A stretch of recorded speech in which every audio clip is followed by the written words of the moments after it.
Hello and welcome to Crucible of Words. If you like legacy stuff, you're in the right place. Let's go straight into the deck tech for today. I'm going to be playing a deck that I sometimes play in paper. It's a mono white painter deck.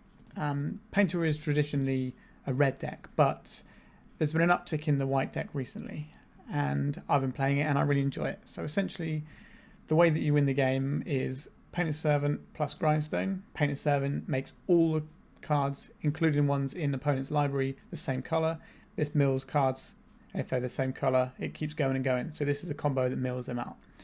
Where this deck differs to the red version is that this is more of like a sort of semi-Taxes beatdown deck. So we've got things like Ingenious Smith here, which comes into play and finds you a card, but then also grows pretty much every turn whenever you're playing artifacts.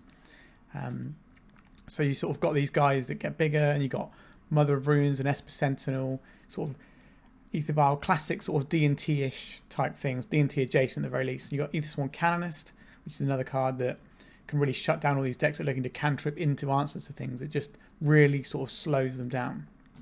And then we have Oswald Fiddlebender, who's the glue that holds it together in some ways, because he lets you find whatever piece you need. So he lets you find whether it's the other half of your combo or a nice singleton like Crucible of Worlds, so that you replay all your fancy lands, or just to find a portable hole or whatever you need. So he's really good. We have another tutor package from Urza's Saga, which can find the Grindstone, which is why Paint has been so popular lately, because Urza's Saga really ties the room together. But then we've also got Pithing Needle, Shadow Spear and Soulguide Lantern, which are all pretty self-explanatory. Hope of Girapur is the one that's a bit more unusual.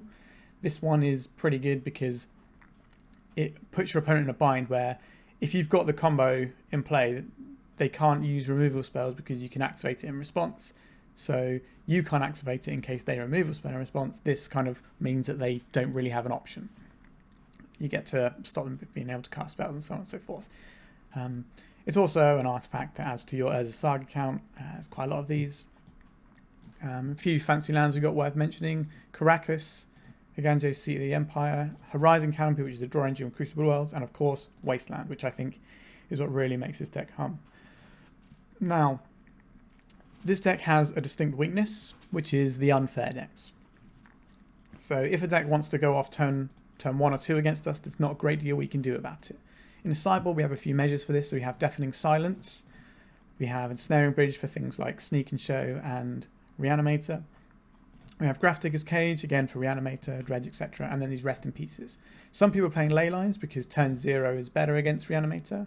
I personally don't like the Ley Lines because they're not that good against other things where you would want Graveyard Haste. So I bring the Rest in Pieces in against Delver, for example.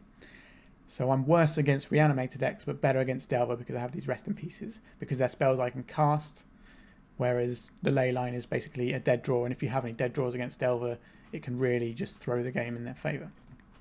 On the other side of the sideboard, we got some various removal spells, Swords to Plowshares for various creatures that are annoying, Seal of Cleansing, pretty self-explanatory. It blows up any artifacts or enchantments, so prison decks and so on and so forth. Council's Judgment, which is kind of a good catch-all. So this is kind of there for the Blood Moony, Stompy decks, because you can take out a lock piece if that's what's causing you trouble, or you can take out the creatures. This is one of the weaker cards in the sideboard, but feels kind of like a necessary evil when I've been playing. And there's a new card I'm trying out because it's a new card. This was a Phyrexian Revoker. Obviously I can't tutor for it, so it's probably not going to be the most relevant thing, but the fact that it doesn't die to Meltdown is very interesting to me. Anyway, that's that, so let's go and jump into a league. Okay, so I won the die roll for the first game, and I'm on the play. This is my opening hand. What this hand does, it gives me a Mother of Runes into Aethersworn Canonist into the Crucible of Worlds package. So essentially what I'm going to be doing here is just chaining Urza's Saga. Which is fine. It's a way of winning the game. It's going to be pretty weak against unfair decks, but it's going to be pretty solid against control decks and the like. So we're going to keep this and hope that we're not playing against Reanimator. Reanimator is a bad matchup anyway, so I'm not the most annoyed about having a bad Reanimator hand. You just have to accept that you're going to lose some matchups, which is how I tend to view Magic. It's not what am I building to beat, it's what am I building to beat and what am I building to lose to. People who say that their deck has really good matchups all across the board generally not telling the truth, unless obviously they're playing like one of the big sort of like Delvery type things, which doesn't have good matchups across the board, but it can win every matchup.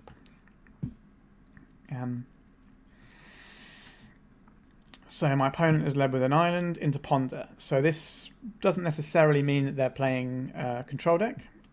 They could be playing some sort of storm variant where they're setting up. They could be playing a sneak and show deck, although it's a little bit less like with Misty Rainforest, but it's certainly possible still. Okay, so now we have Mother of Runes online. We're just going to keep going up. So if they are an unfair deck, this will help me out a bit.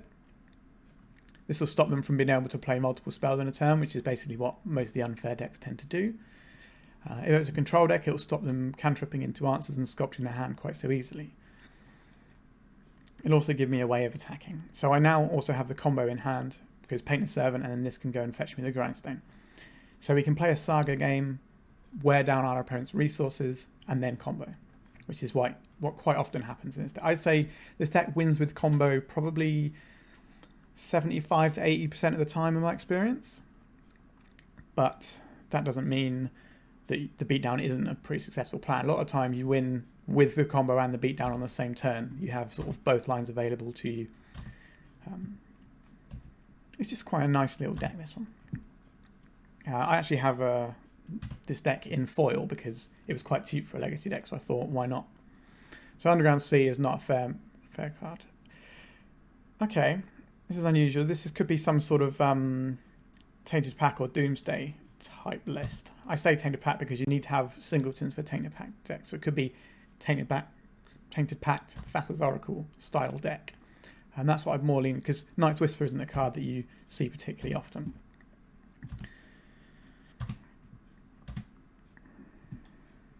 So the reason I played out the Plains last time rather than the Urza Saga is because I wanted to be able to play this and the Crucible of Worlds this turn, so that I could then next turn start playing the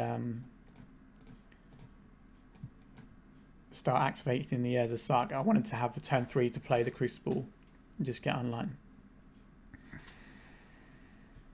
So hopefully the Mother of Runes should provide a little bit of a roadblock for whatever the unfun deck's trying to do in terms of dealing with my Canonist. So we've got a few turns before we win the game here.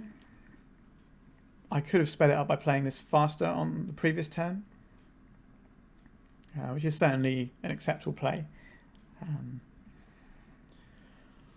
I wasn't entirely sure what my opponent was doing. I was putting them more on towards a fair deck, so I wanted to get the engine up and running, so I wanted to get this going and get the maximum value out of my Saga, which is why I played it. Obviously seeing an Underground Sea into a Night's Whisper is a bit of a red flag. Obviously they could be on some sort of homebrew, you don't know, but I suspect that they are playing some sort of combo deck, presumably with a reason to run Night's Whisper as opposed to the good blue spells they could be running instead. Going to attack, and now we pass the turn.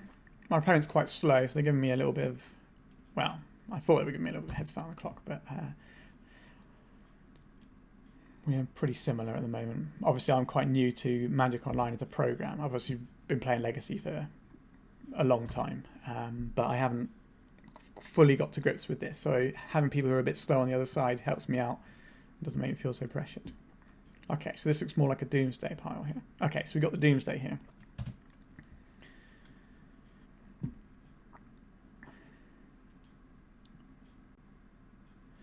And we get to see their pile in a second. So we get to see what's removed from their deck.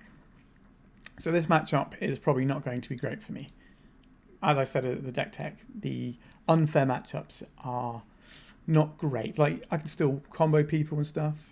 If I'd have known that they were a Doomsday player, maybe I would have played this a turn earlier to give me a little chance. But what they can do is they can stack this with Cyclers, so they don't really need to cast that many spells. Okay, my opponent appears to have taken their time, but they've assembled a Doomsday pile by the looks of it. So what have we got? We got Dark Rituals, 3 Dark Rituals, 4 Dark Rituals. I can't see any cyclers in here, so it looks like they have just stacked it with cyclers into. So 4 cyclers into Thassa's Oracle is the impression I'm getting, and they have 6 cards in hand, so they could probably do a multitude of things there. So they could have counterspell in hand to back it up. But yes, I see no cyclers, so they can have just a whole bunch of cyclers. They can't win this turn because of the Aethys One Canonist, so at least they get to see another draw step. I'm suspecting I'm probably in trouble there.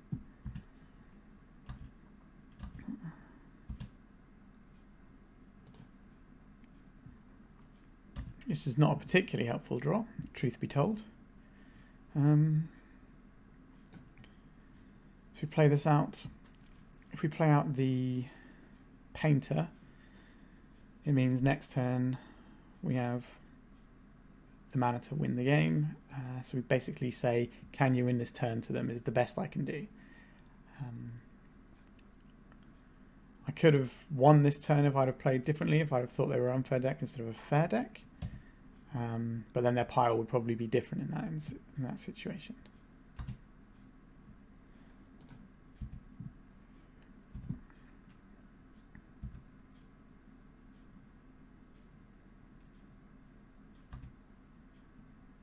Unlike the red painter decks, I don't get to play with things like Blast and so on, like Pyroblast, Red Elemental Blast. I don't get to use those to try and disrupt things, which makes those decks slightly better against the unfair decks than the white painter.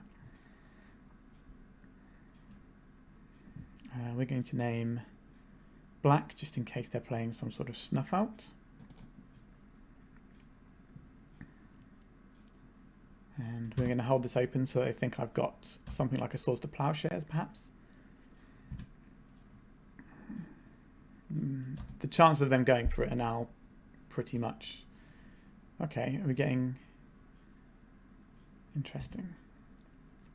Are they brainstorming as well here?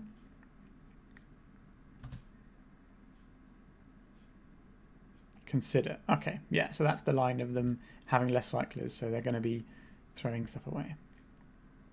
Yeah.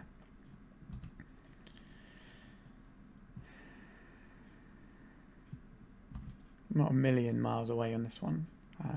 But again, they would probably have a different pile if that were the case. They have 1 card in their library, 0 cards in their library. They're going to cast Thassa's Oracle. And I'm going to lose the game. Okay. So, post board. What is good here? Deafening Silence is fine. It means that if they cast the Thassa's Oracle and I have a Swords to Plowshares, they can't stop me from killing their guy, which is nice. The Anointed Peacekeeper is just a nice guy that can get in the way of things a little bit. So there's quite a lot of cards we're looking to bring in here. I didn't see any white sources in their deck, so it doesn't look like they're playing the Mentor Duke unless they've got white sources in their sideboard. The Esper Sentinel here is fine, lets me draw stuff. The Portable Hole here seems very bad. The Canonist, again, seems fine, it slows them down, does the same sort of thing as the Deafening Silence. Yeah, so the Canonist is better than the Deafening Silence, because the Deafening Silence is creatures, non-creature spell. So if they cast the Thassa's Oracle, they can still interact via counter spells. Whereas the Aethys One Canonist means that if they cast the guy, they're completely open to my Swords to Plowshares on that guy. So we want to get the swords and the Peacekeeper and more. I think this also lets me see what I'm up against. I don't think this is going to be a Crucible of Worlds game, to be honest. The Pithing Needle doesn't seem amazing here either. Shadow Spear, this is not a game for racing. Soulguide Lantern is pretty medium. The Pithing Needle can stop cyclers, which is the one thing that might come in slightly niche, but might work. But I think I'd rather just have more reliable ways of winning the game. I don't think Crucible is quick enough. What do we got here? So at the moment we have 1. So this basically means that it stops them going off on their turn 2, effectively. Now the question is this better than any of these other things. So I need to be able to win the game. So that's what these are for. The Fiddlebender is going to help me hopefully combo a little bit quicker, but I think we can probably trim one of these for one of these. The question is, do I want to try and fit in another Deafening Silence, and what would I cut in order to do that? I think we're just going to submit like this. The Canonist is the far better effect than the... Okay, so what do we have here? So we have turn 1 Vial, or we have turn 1 Esper Sentinel. Now, the difference between the two is that the Vial is going to take a little while to tick up and start playing. So it's going to delay me a little bit, whereas this, if this comes into play, it's going to probably draw me some cards. I want to play the Caracas over the Ancient Den in case they're playing a load of Artifact Hate, and also I want to be able to have more things to trigger the Ingenious Smith. So I'm probably just going to eschew the Vial this time and just go for playing the Esper Sentinel on turn 1 off the Caracas. And then probably turn to Urza Saga Ingenious Smith. And just go as fast as I can, trying to draw as many cards as I can. So if I can get a Swords to Plowshares and then assemble some sort of Aethersworn Canonist. A lot of the builds of White Painter only run 3 Canonists, but I cut the Lion Sash in the main for the 4th Canonist purely because it's good against Delver and Jeskai. And I think those are decks that I want to be better against at the moment. Ponder. Are they paying for the Lotus Petal? They are. A 1-mana Lotus Petal. Sure.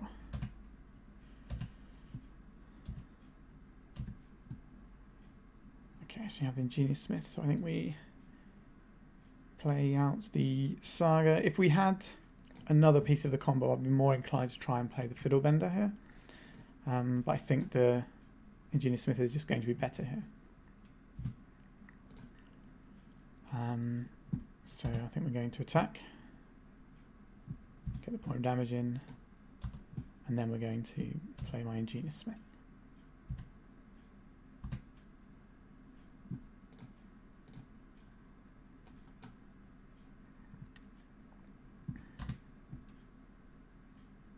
A swing and a miss. Very sad. It's quite unlikely to happen, but it doesn't mean it never happens. So next turn, if we play the Ingenious Smith followed by the Ancient Den, then we're going to be putting counters on both of my guys. So the idea for this game is to clock, I think. Now the other option is to play the Ancient Den and activate the Urza Saga. Or I could play the Oswald Fiddlebender and have the ability to combo, which I think is potentially where I want to be. So I'm just going to see how this turn lies. They could still Dark Ritual into Doomsday and just get me that way. So I've got several different lines to take, which is what's interesting about this White Painter deck. You wouldn't think it would have as many lines available as it does. But I think that's just the strength of Legacy, that every deck, even the white decks that don't necessarily get to do the really broken stuff, still have a lot of options every turn. So now this turn I have many options. So what I can do is I can play Ingenious Smith into Ancient Den into Esper Sentinel and pump this, so that I end up with 1, 2, 3, 4. So I'll basically be presenting lethal damage if they have a Doomsday. If they don't have a Doomsday and I want to present lethal damage, what I'll have to do this turn is play the Fiddlebender. So I'll have 1, 2, 3 mana here, and then I'll have a 4th by turning this into a Painter. Yeah, so 1, 2, 3 mana. So I would need an additional mana, I think, to pull off the Grindstone line next turn. But do I just have to play out to that? I think that might be the best option here. I think... yes, I think we play this out pre-combat. The other option is to hold open a Swords to Plowshares, or like bluff a Swords to Plowshares, which is certainly a play I can make, but whether or not it's worth it, we shall see. Let me go to combat.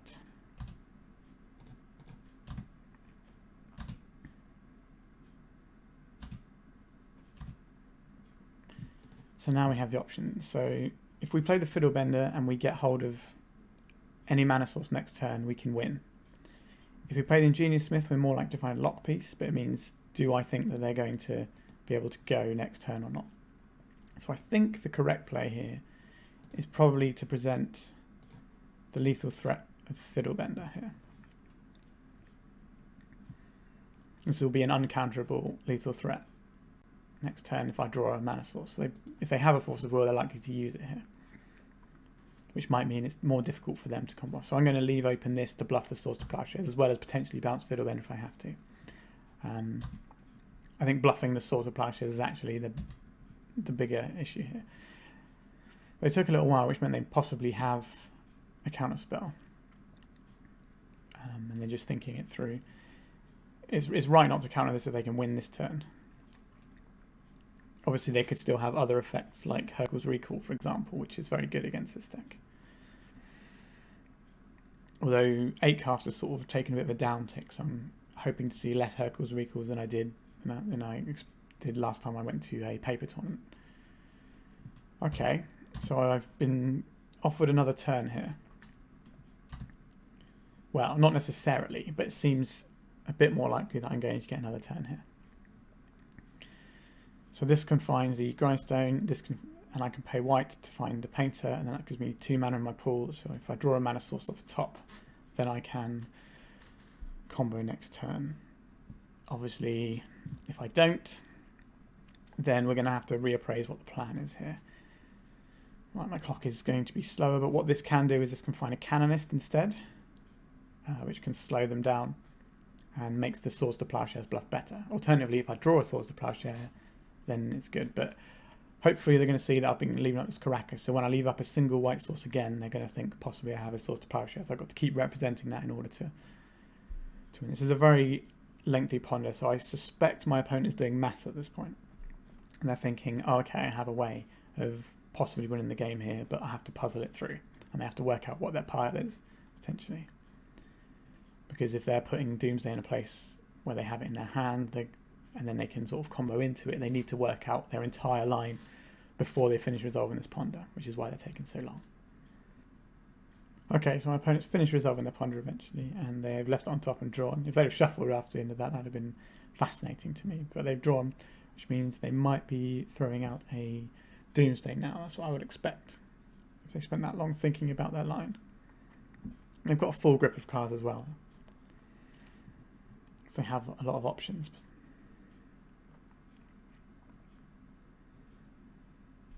I also assume that they've done the maths of what I can achieve this turn, on my turn. Alternatively, what I can do is I can use the Grindstone, just regular Grindstone mode, and mess with their pile, which is another thing they have to think through.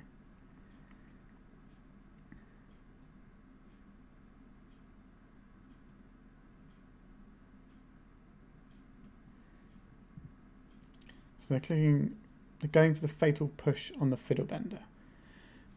So I have the option of bouncing my Fiddlebender, which is fine. I think that's fine.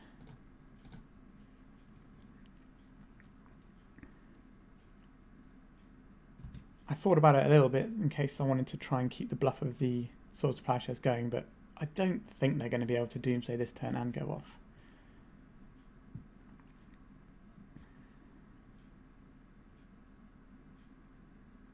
They've made it so I can't go off next turn, no. But they can't cast Doomsday and pass because they're potentially in a spot of bother here. I suppose it's only 4, so they might be alright. Okay, so we've got another Ingenious Smith. So the option here is we can make a token, which I don't really feel comfortable doing. I think we're just going to have to create some mana here. And then we're going to go and get... So we have options here. So we can get the Grindstone for the potential win. next turn. Or we can go for the Hope of Girapur and sort of mess with their head. I think the Grindstone is just the best thing to do though. So I'm going to get the Grindstone. Which pumps in Genius Smith. So now we have this mana up. We're going to leave this one because this is the better one of the two. So I think we're going to, once again, replay the Fiddlebender. And then we're going to go to attacks. Get 4 in here. It's not the fastest of clocks.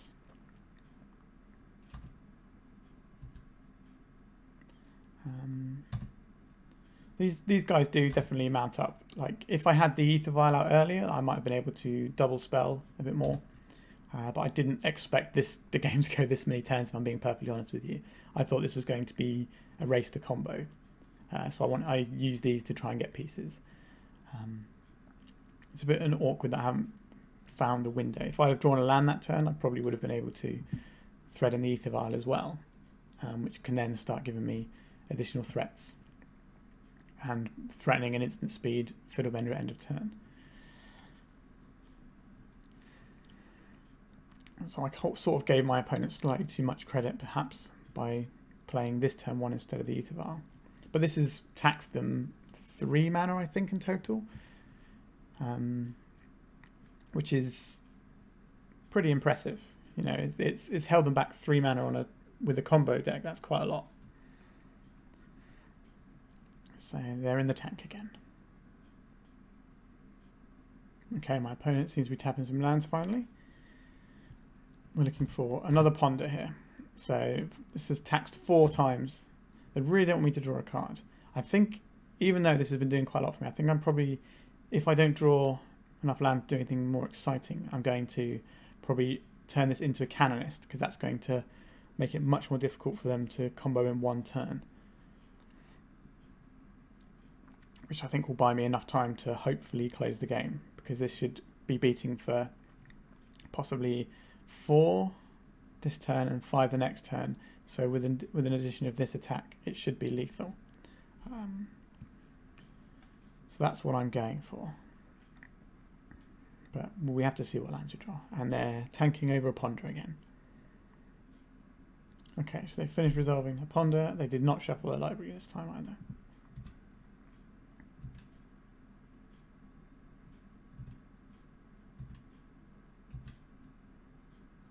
Okay, so it's my turn and I did not draw what I wanted to draw here, which is interesting. So we have multiple options here.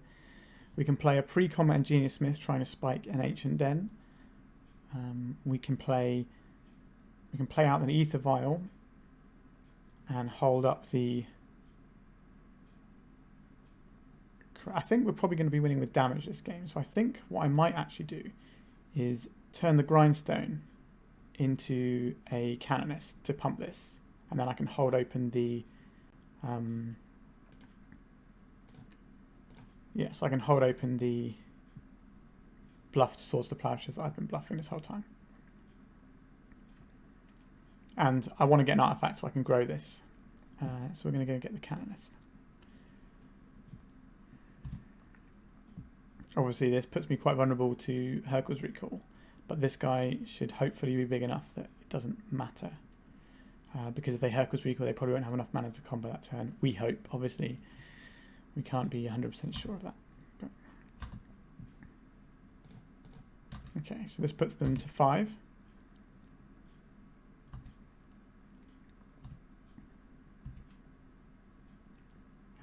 So I could play out an Ether Vial or something, but I think bluffing the Swords to Plowshare here is just better.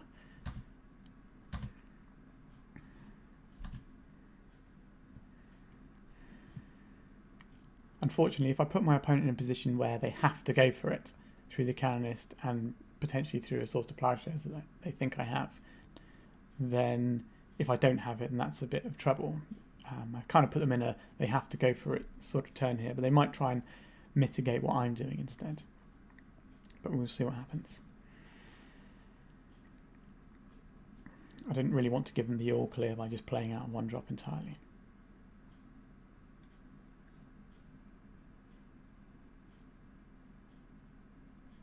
Okay, so they've gone for a ponder. This time they are letting me draw a card. So there's the land I've been looking for a few turns.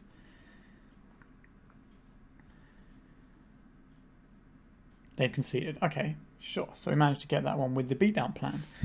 Excellent. So we go back to sideboarding. They really struggled with the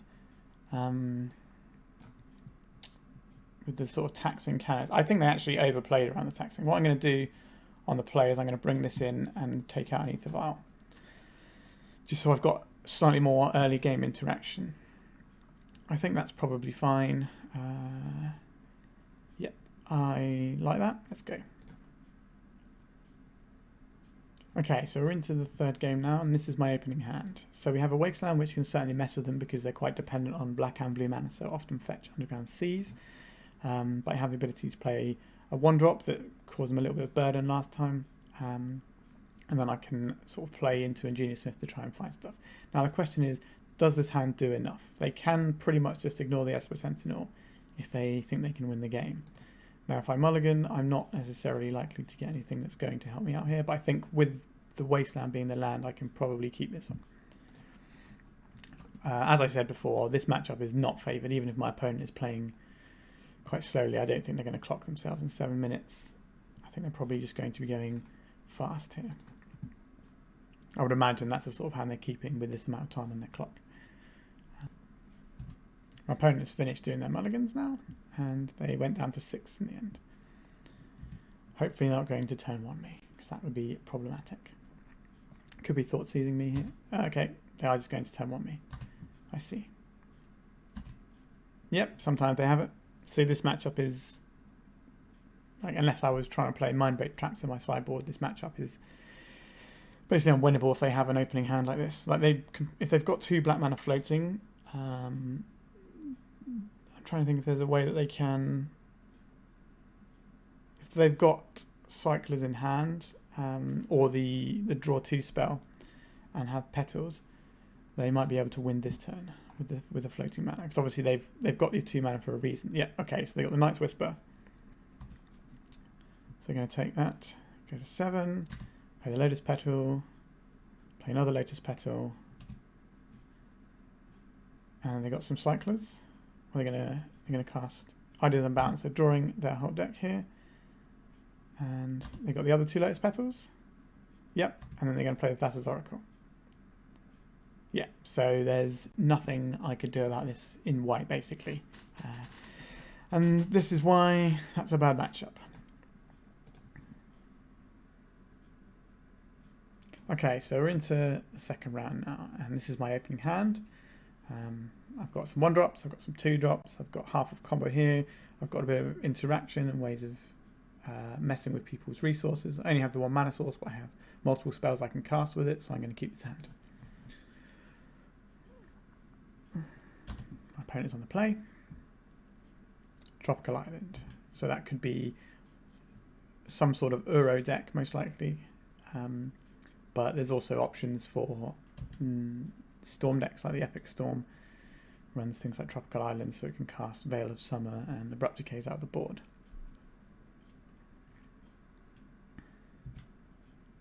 Ponder doesn't really tell me much because they're a blue deck, so of course they're running Ponder. So I could just wasteland them and start again, where I have more resources than they do. Or I can try and play out this Plains and get a 1-drop down.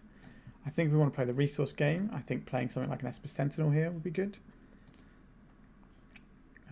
Obviously, the option of playing the Mother of Runes is also fine. Mother of Runes will protect things. So I think if we play the Mother of Runes out, assuming they're going to be some sort of Bant deck, I think. So this has to get an answer. Alternatively, the Esper Sentinel they can just pay 2 mana for. So I think we're just going to pay the Mother of Runes out. And then next turn, we'll see what the mana base develops, and then we might wasteland Esper Sentinel. If we sort of constrict them on mana, I'm more likely to get draws out of Esper Sentinel as well.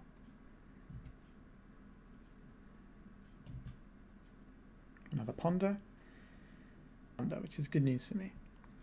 We're playing a Polluted Delta. They're probably just going to think I'm regular death and taxes at this point.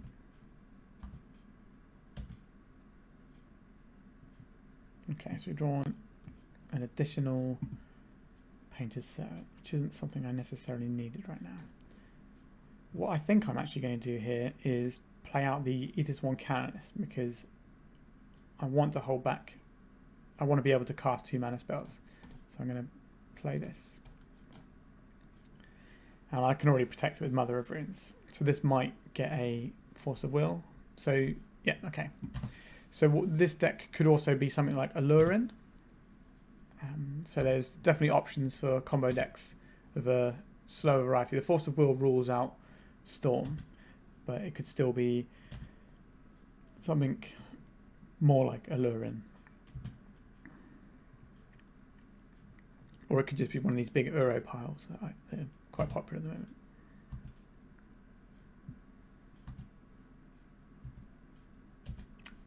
Could also be an Uro pile with Allurin, which is also quite common.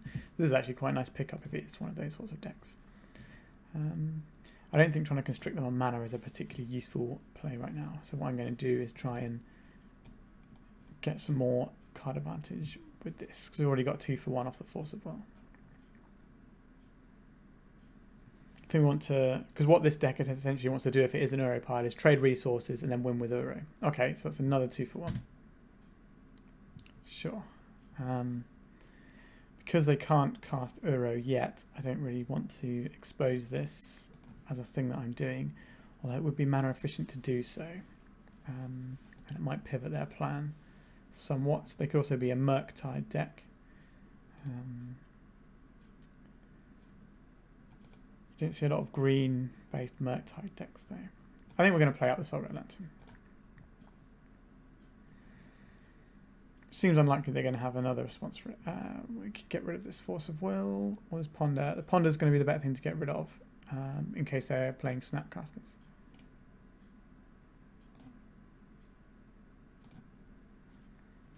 Because Snapcaster and Force of Will is a 7 mana play, so that seems a long way off. Unfortunately, this Mother of Runes is just sort of staring out at the moment, which is a little bit annoying, but such is the world we live in.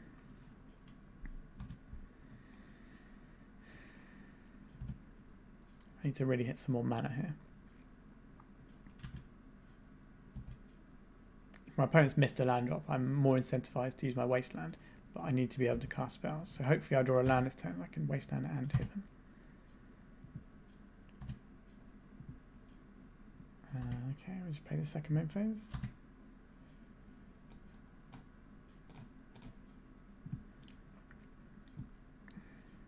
So this is another 2 for 1 for me.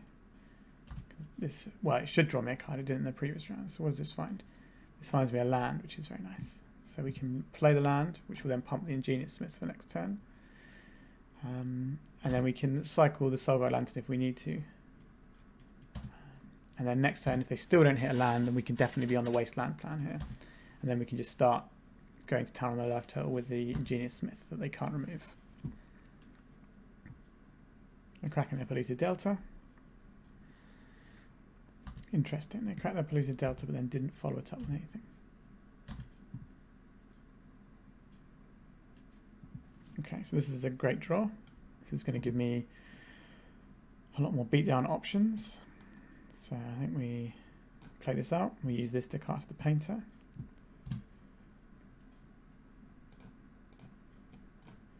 The jig is going to be up, but I think we need the additional damage off of this. This might not resolve. This represents a combo in several turns as well. I think we're going to name black just in case there's some sort of bug pile and have snuff out here. The actual colour doesn't particularly matter. This also means that my Mother of Runes can protect everyone from everything. So I think we'll just go to attacks and we'll Wasteland them at the end of turn after I've attacked.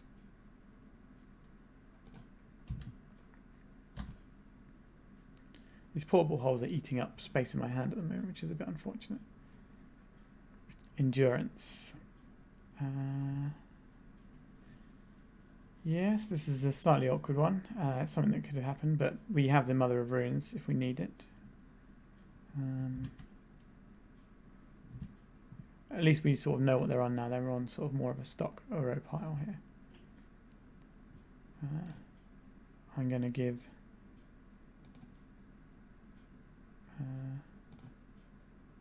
choose a color, name black because everything's black. We don't suspect any foul play. No, we just name green. Put on this. Anything gets blown out here is what's it called? Solitude, which doesn't seem like they're on a Solitude deck since they haven't fetched any white sources. So this can just clock for 3. It does mean I'm shields down this turn, but then they have so many things they need to answer.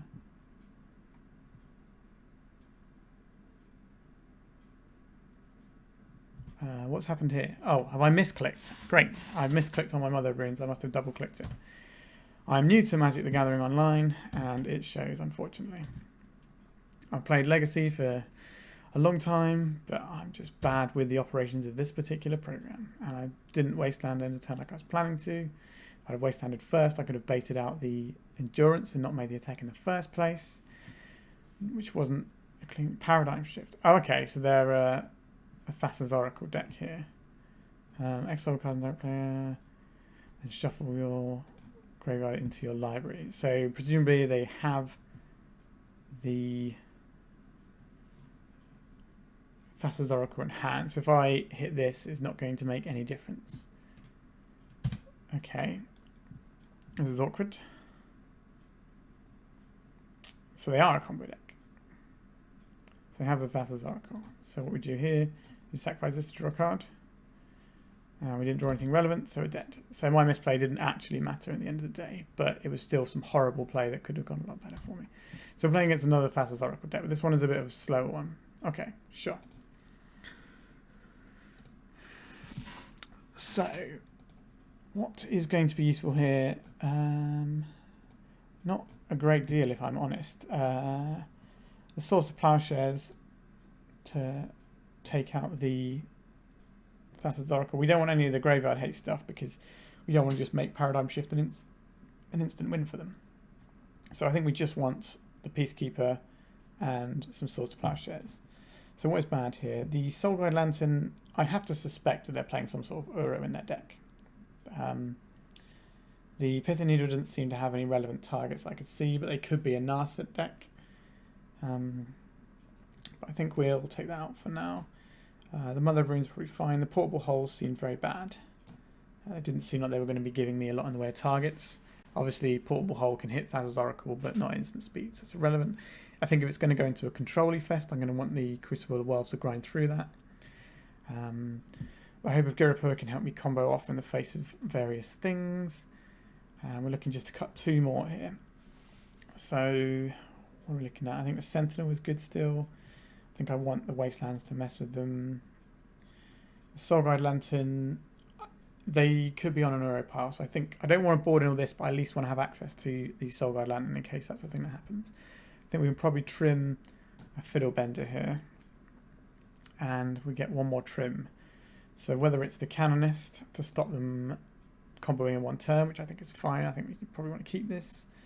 The Ether Vial is probably going to force a 2-for-1 action at the very least. I think we can probably come down on Grindstones and just pick them up with the Urza's Saga. I think that's probably what we're going to be doing here. So we sort of slim down a little bit. And we're going to try and play a mostly fair game, I think. Yes, I'd like to go first. Let's have a look. So this opening hand is not too dissimilar to the last. But we have the Ether Vial, so we can keep this and go up on mana. So they're a combo deck that's basically not going to combo until turn 4.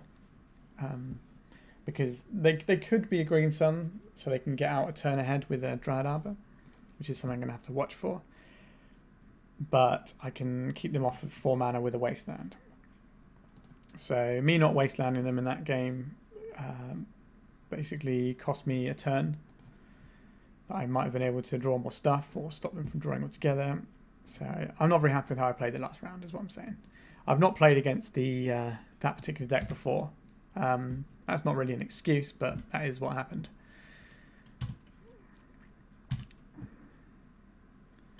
So what we can do here is we can play this and then Ether Vial to make it bigger by putting the Hope of Girapur in. I'm assuming they're going to ponder. Oh no, they've got a Lotus Petal. Okay, so they can accelerate their clock. So if they have... Okay, the Collector Roof. That's a pretty good one.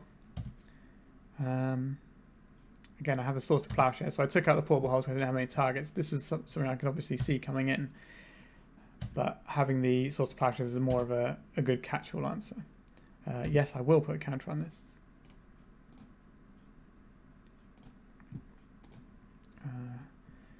Okay, so then we have the Wasteland, and I think we go into this guy.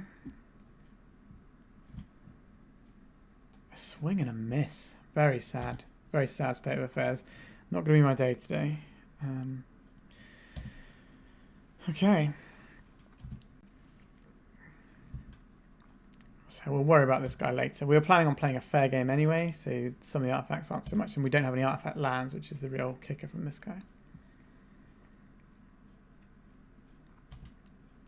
Possibly should have kept a single portable hole for the purposes of Oswald Fiddlebender.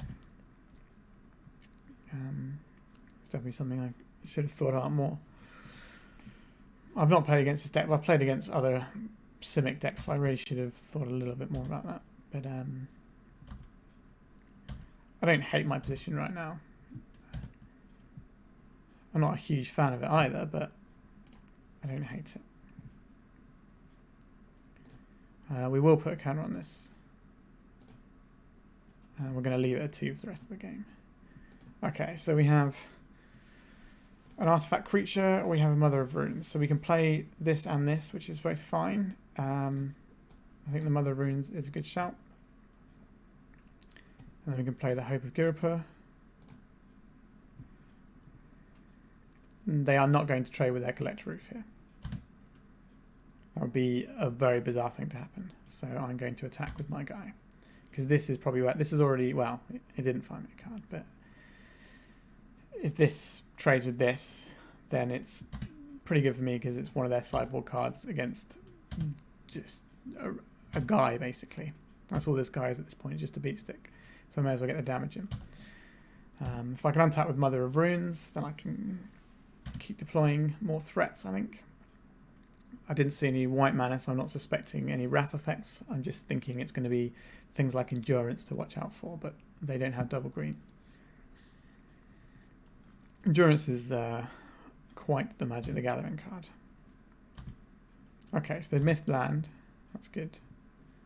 Interesting they do this, which makes me think they've got a Petty Theft or something. I'm just going to take 2. I don't want to get massively blown out by a Petty Theft. Just killing out my Mother of Runes or something. I can give my guy protection, but then I'm just leaving my board open. And at the moment, I'm not trying to do anything with artifacts other than play them. Energy Flux. Okay, well that's a pretty good one. Sure. I have to pay 2 to keep these. Interesting.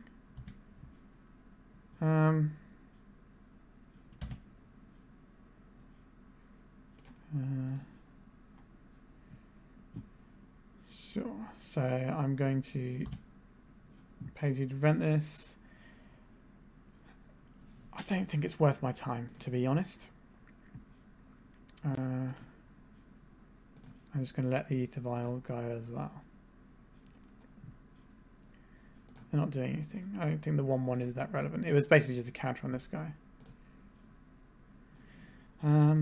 So I can play this, which will pump this guy, or I can play this, which will pump that guy. So I can play this and Sheldock Isle. I think I want to keep the Wasteland open. So I'm just going to play this as a +1/+1 counter, basically. A little bit shy on mana this game, which is not the best of times.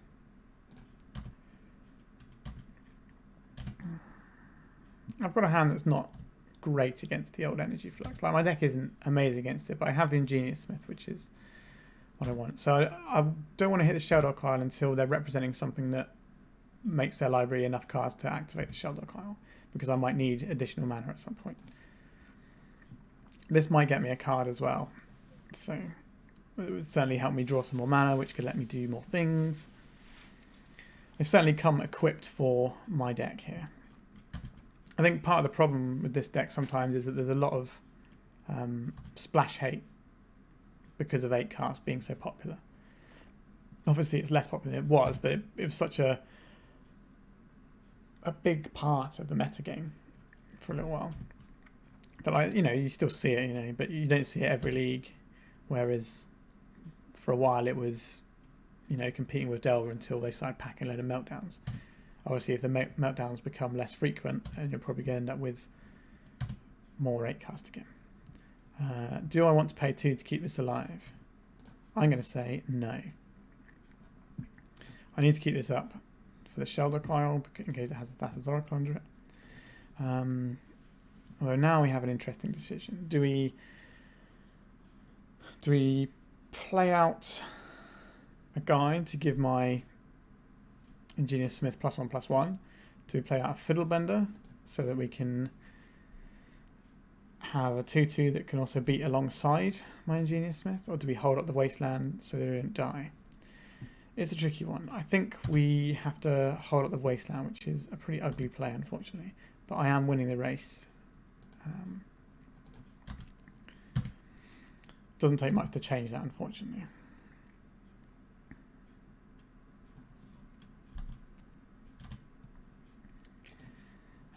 Three cards in hand. Do I feel like letting them Sylvan Library? Like, I'm assuming they don't have the pieces because they've sort of got hate pieces and filtering. So perhaps the Fiddlebender is the right choice here, just to get me ahead on board. Like, if I don't cast it now, I'm just going to fall further behind. So I think the right play, I've talked myself into it. If they just get me now, then that's unfortunate. Like, they've had two of their best, well, they've had their two single best sideboard cards against me. It's not been spectacular. I haven't found any of my Swords to Plowshares yet.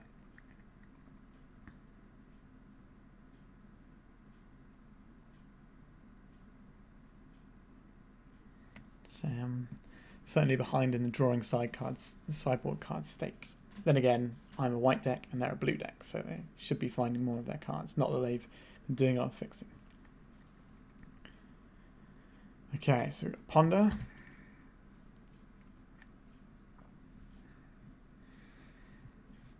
So they might just be looking for something as simple as an endurance, just so they can beat my guy in combat. Which might force me to play an artifact. But what I can do is I can play an artifact and tinker it away, not necessarily going to be the most useful of things, depending on what the artifacts I find are.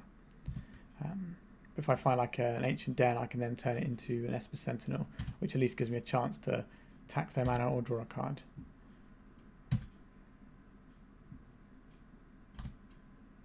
Or I can just draw an Esper Sentinel, which is weirdly a good draw. It means that my guy beats endurance in combat, which means they have to double block if they want to beat it. I don't think I can attack with the Fiddlebender for reasons of endurance because they're quite clearly holding it up. Again, I could Wasteland before combat and see if it comes down. Do I want to restrict myself to only 1 mana for the rest of this game is the question. That's a tricky one. I don't think I want to yet. I think we just want to send this guy in. And if they double block, then I have the Mother of Runes, so they'd have to have an additional spell of some description. Okay. So they still might have the endurance. Interesting. Interesting if they're playing that. I guess they've got the energy flux kind of doing a similar job to the Collector Roof. It does mean it turns on some of my things like Ancient Den to actually tap for mana, so it can sacrifice itself to go and find another Sentinel and give me a turn of taxing them. So we got 4, 5, 6. So we haven't quite got. So if I pay for this, I could have lethal next turn, but I don't think that's going to be a good play unless they tap out this turn. which seems incredibly unlikely because they've been representing endurance.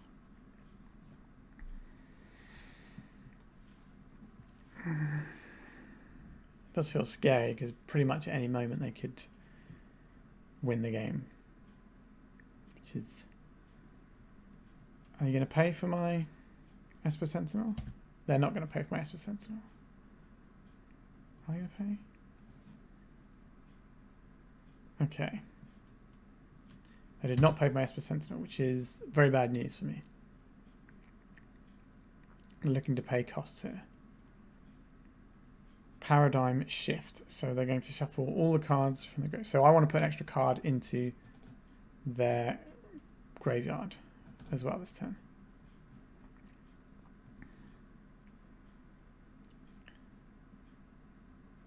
So Thassa's Oracle won't be 3, so there'll be 4 cards in their library. So this won't be enough on its own if it's just a Thassa's Oracle. But if they've got some cantrips, then I'm in trouble.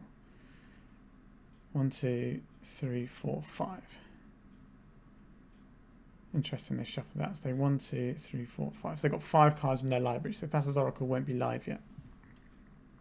There's an interesting play. I thought they'd just use that when they can go for it. They must have noticed I was keeping the wasteland up.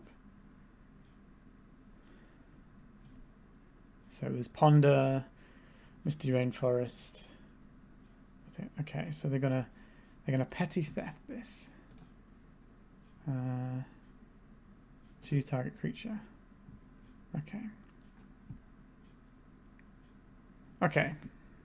So they just didn't have anything and they were spinning their wheels a little bit. I see. Okay. I don't feel particularly happy with this matchup. So we could board in the Seal of Cleansing and the Council of Judgments to get rid of some of their things, which I think is better than bringing in a Portable Hole because that just dies. If we're bringing these in, what are we doing? Are we trimming on some of the things? I think we can probably trim on one of those because they don't necessarily do very much. So we still need a couple more cards here. I think the Mother of Runes is fine here. They don't have that much removal, but which kind of makes the Mother of Runes better because they can't double removal spell anything. So everything I get once I have Mother of Runes in place sticks. The Hope of Gurupur doesn't actually seem that good here. Now I think about it, it's just an artifact. Is my artifact count dropping too low though? 1, 2, 3, 4, 5, 6, 7, 8, 9, 10, 11, 12, 13, 14, 15, 16. 16 is just about enough to keep these guys being good. Oh, and I got another 4 there. Okay, that's fine. So I think we need to decide what the final cut is. Canvas keeps them honest. We could always just trim the grindstone. Yeah, another grindstone. We've still got the 3 Oswalds as well, so let's do this. I think the fair plan is where I want to be. This particular one, I don't think I can reliably keep all my artifacts in play. I suspect I'm going to lose this round. I don't think this matchup seems particularly great for me. But as you've seen, it is winnable. There's not the greatest amount of time left on my clock either. So what does this hand do? This hand plays Mother of Runes into Ingenious Smith, and then I can remove the guy, the Collector Roof, so I will keep this.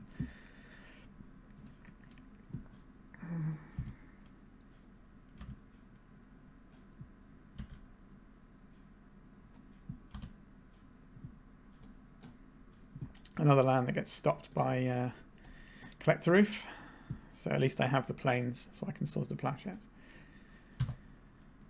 Just untap, so we can kind of play a similar game to last time. The Crucible of Worlds doesn't look great here, but it only takes like a single wasteland and then all of a sudden it looks great. This is a good spell, one of the best.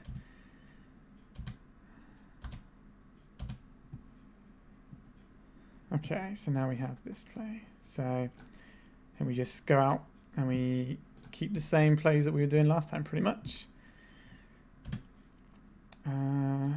It finds a card. It's not really a card I want right now, but it's a card.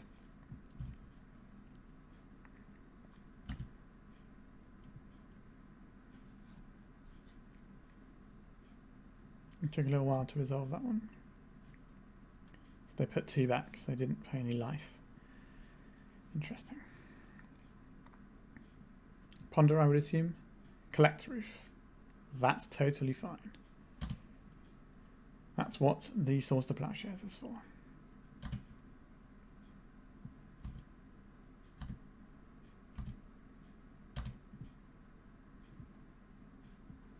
Obviously, I'm very, very weak to the flux here.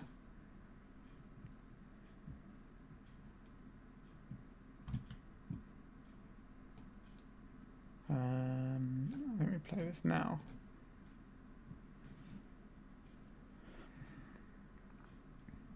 Give them less cards. Okay, so they're burning a Force of Will to get their Collect Roof. That's fine, which means that they're probably not going to trade. Maybe if I hadn't played this land first, they might not have swordsed it, but I think our plan here is play artifacts into this. If I can get this guy off the board, it'll be nice. But I seem to have picked an awkward game to draw all my Ancient Dens, really.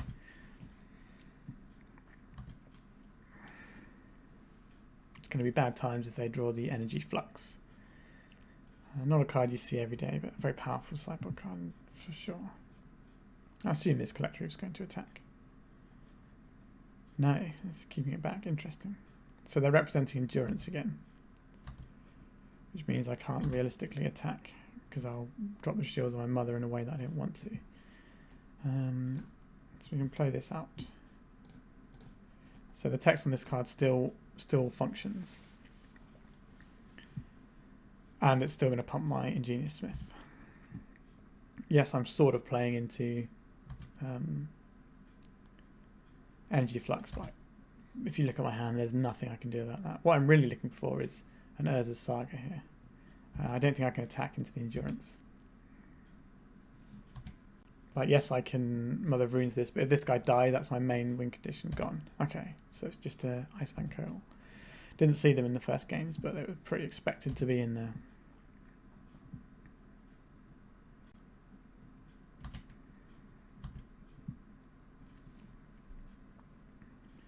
Let's see how many they keep off of the Sylvan Library.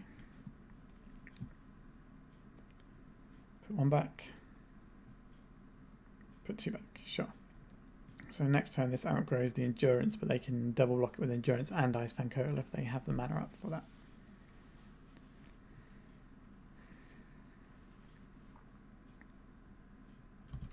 If they're moving to cast a spell now, that means that they're not going to be representing Endurance. Okay, so they've just gone for 2 islands, so they're not representing Endurance anymore.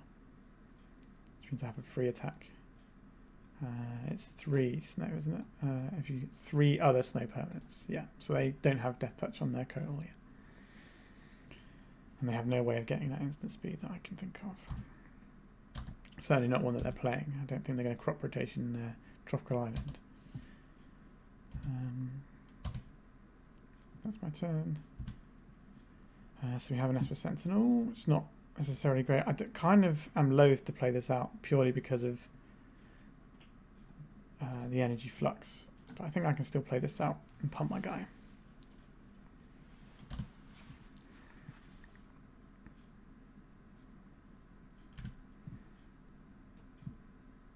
So they can play another, and they can double block. If I get 3 for 1 off my Ingenious Smith, I don't mind that. Especially since I already drew a card, albeit not the greatest of cards, and it'll unlock all my mana. So I don't think they're going to block this turn. They might chump it with a Icefang. They're probably just going to wait until they can Icefang with Death Touch to block, which is going to force me to use Mother of Runes to push damage, which is fine, but not ideal. Boseiju. This is fine. I can't defend this because it's kind of so we just have to let it go. But it does mean I get Plains, which is something that I'm in the market for right now.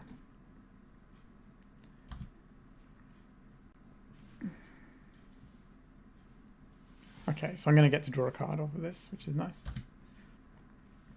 Need to be a bit sharper on my clock. I've only got 8 minutes here. Another Sentinel, okay.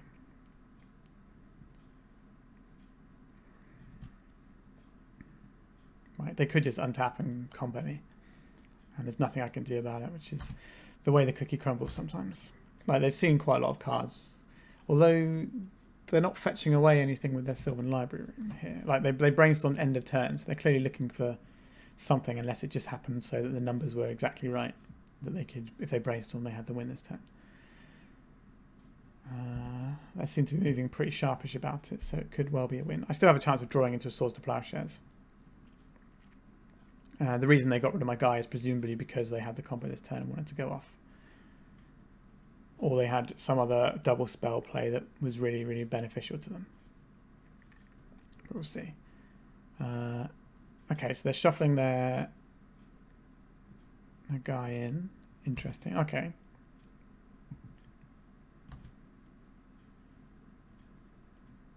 Interesting.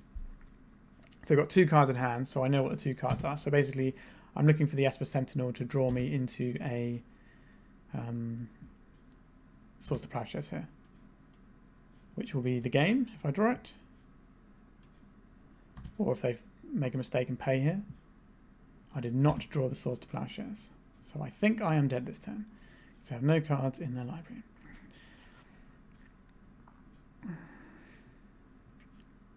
I see. So we managed to beat the energy flux, but we can't beat the just them drawing the combo. Okay, so that's a loss in the books, I'm afraid. On to the next round. Okay, so I won the die roll. We're into the next round. We have an Ether Vial hand that plays Fiddlebenders and lets me shuffle away an Ancient Den and an Ether Vial to get the Painter's Servant. I think this is a keep. I'm pretty cold to Wasteland, but that's what the Ether Vial should hopefully pull me through with.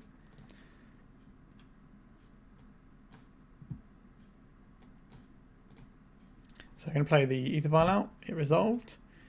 The opponent didn't think about it at all, so I don't think they have any sort of counterspells. If they're a counterspell deck with a counterspell in hand, and you play an Ether, like a Force of Will in hand, and you play an Ether Vial, and they just let it go through immediately, that's unheard of. They should at least be thinking about it and how it affects the texture of their hand. Okay, a Flooded Strand, that could be one of many different decks. So we need to think what's going on here. A Plains. Okay, so we could be looking at a Jeskai control deck. Okay, yeah, so this is why they didn't counterspell it. So it feels like a Jeskai control deck to me. Or some sort of Stoneblade, perhaps. But it's definitely multicolored. Because we have 2 of these, I think we can play one of these out. And I think we start with the Fiddlebenders. So if the first Fiddlebender dies or gets countered, that's pretty good for me. I'll happily take Mind Drop for 2 mana there. Nope, okay. So this can find me all sorts of pieces now. So I can go into... so I can play Painter and then get Grindstone next turn and then have the win if I don't think they're going to be able to answer my board. But I think we'll probably start with the Painter and see if it resolves. The fact they got a basic as well could suggest that they're going to be some sort of Blood Moon back to basics deck, which is something I have to watch out for. In terms of what I can do about that, very little, which is why I'm quite inclined to just go and get my pieces next turn before they can have that online. We'll see what they do this turn though. If they kill my Oswald, then we're just going to play another Oswalder and then carry on with our lives. If they're just going to hold this up, then interesting. Okay, so we have a basic now, which is what we were hoping for, to be honest. So I think what we do here, if we play the Painter and it gets countered, that's pretty annoying. If we play out the Ancient Den, if we turn the Ancient Den into a... I think we play out the Painter and see what happens here. If they counterspell it, then we probably up the Ancient Den into... Oh, okay, that's interesting. So what do I think is useful here? I don't think it matters. We're going to name black. So what we can do here, we can sacrifice this into we can put the win on the board and just say, do you have the thing?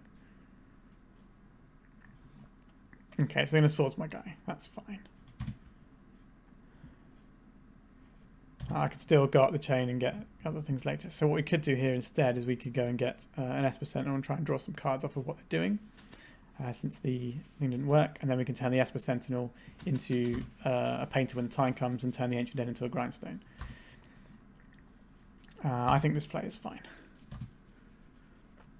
This will either tax their mana or give me some cards, which is something that I would like to happen. Are they going to pay? They're going to pay. Okay, so it's doubled the cost of their spells. So next turn we can play the Ancient Den and turn it into a grindstone if we want. Or we can turn the Esper... I'd rather keep the Esper Sentinel around since it has more presence on board than an Ancient Den based on what's in my hand right now. They're spending a long time on this Ponder, which is interesting. They shuffled their library. Good. That's what we want to see. And they played out an island.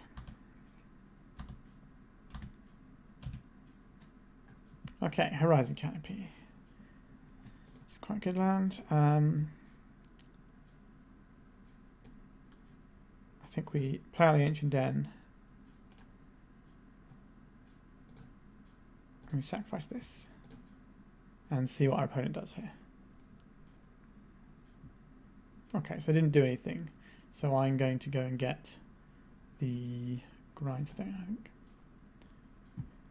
If they'd have had some sort of response that made me want to get an Esper Sentinel, I could have pivoted to that. I think we're just going to bing in combat and attack. So this is going to be either an Oswald Fiddlebender game looking great, or I'm just sort of going to be running around in the wind, not really getting anything done. We've already played my land for the turn. And it became a grindstone. It's an interesting looking land, the Mills players, but... So next turn, we don't actually want to get the painter. We'd rather do it on the same turn so that we're more guaranteed to get Esper Sentinel triggers. If we force all the action in one go. So depending on how much mana they leave up, it could be an attack with Oswald Fiddlebender turn.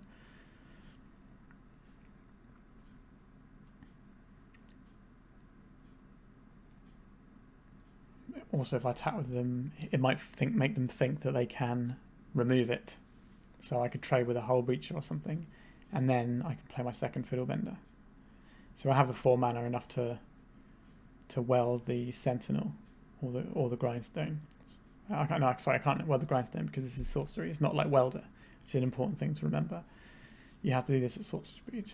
If this was instant speed, I think this card would be pretty broken in decks like this. Being able just to weld away things, whatever you wanted. Okay, so my opponent's finally played a Tundra.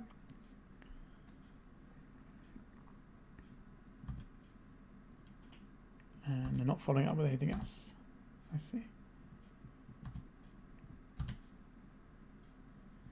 Okay, so we have options here. I think the Plains is actually the best option here. So what we can do here is we can... I don't want to attack in with the Sentinel. I'm just going to attack in with the Fiddlebender, I think.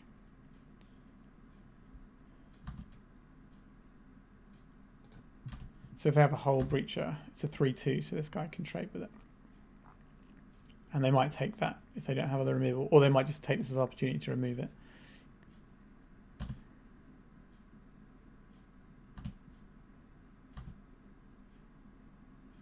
So I obviously have the Caracas on board as well, which is a problem for trying to remove things like Oswald. So they have a Timeless Dragon, not particularly exciting, but it makes me think that this deck is possibly Shark still, which is, I think, is one of the better control decks at the moment, to be honest. I think the power of being able to stand still and then operate under it is just a really useful ability to have, although I think you can sometimes get baited into people then playing an Urza's Saga underneath it and stomping you, so you have to have a plan when you play your standstill, more so than back in the day when you could just play it and win the game whenever.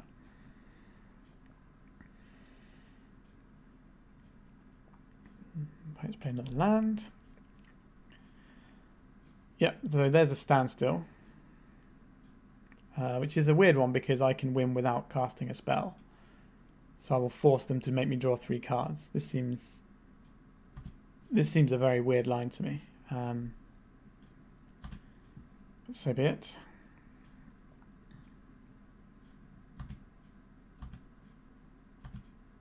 They don't have the ability to Otawara. So I think they just lost the game, maybe? So we have various options here. We can play out the wasteland here. We can activate this. Sacrifice this. So if they activate anything here, I get to draw 3 cards off of their thing, which seems weird.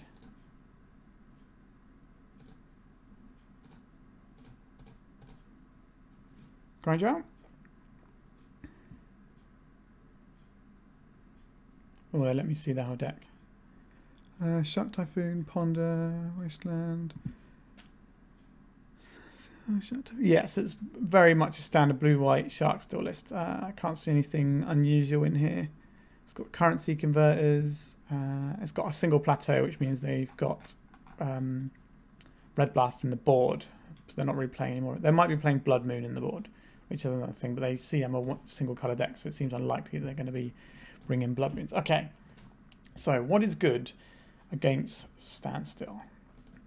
My Urza Sagas or having a Oswald Fiddlebender in play both seem pretty good.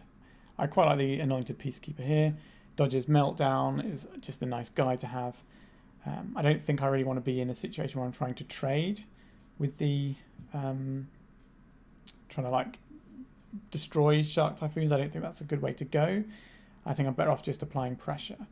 The Shadow Spear can allow me to race. I didn't see any Snapcasters. But Soulguide Lantern does mess with the Hall, which is quite an important card they have. Ether Vial is very good.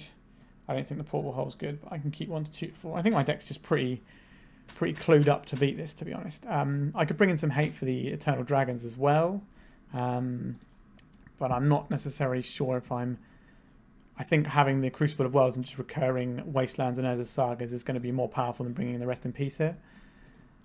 Seed of Cleansing can kill hardcast Shark Typhoons and can kill hardcast and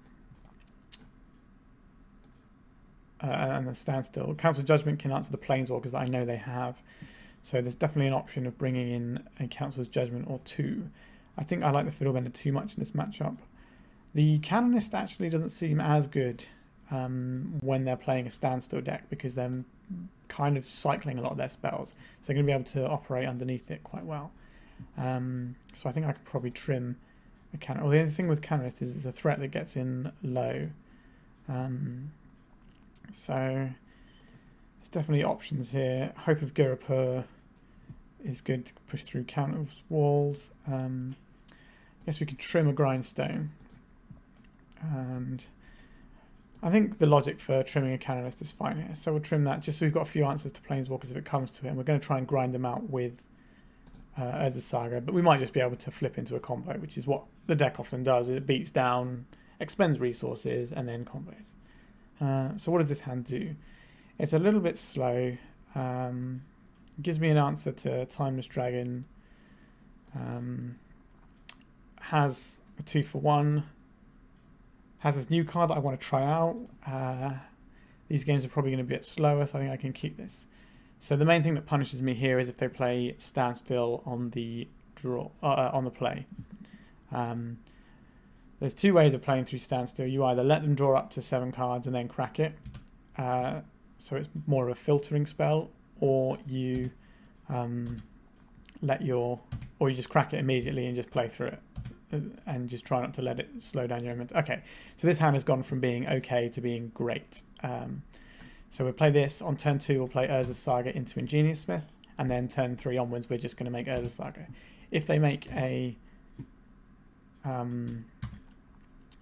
Standstill this turn, then we just play the Urza Saga out, and we just play that game. And we hope the Urza Saga is better than whatever they're doing under Standstill. Which it could be. We'll see.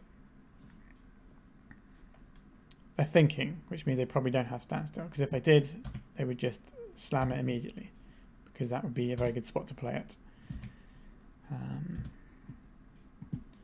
So play out this.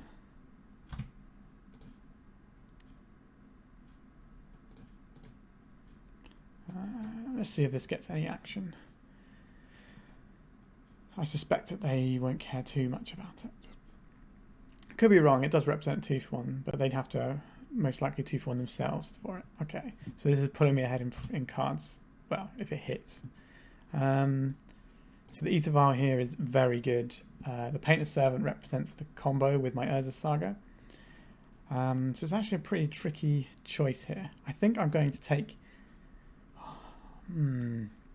It's hard because I want to send two to the bottom, 2 Painter's Servants to the bottom when I could...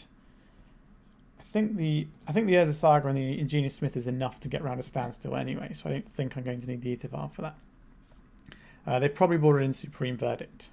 The Anointed Peacekeeper is nice because it lets me have a look at stuff, but we're just going to play the Urza Saga game for a few turns now. The Urza Saga can go and get me a Mox Opal if I feel I need the mana, which might be a situation that happens here. We shall have to see. Okay, so there's the Timeless Dragon. Not the most exciting play, but it's mana fixing. I like it. I used to play Eternal Dragon quite a lot back when that was an acceptable power level, which feels like a lifetime ago. Teferi, Narset. Narset doesn't really impact me very much. The only thing that lets me draw cards is this, and it's mostly going to be drawing cards on their turn, so through ponders and things like that.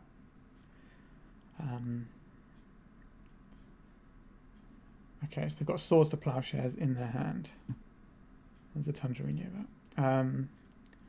Sure.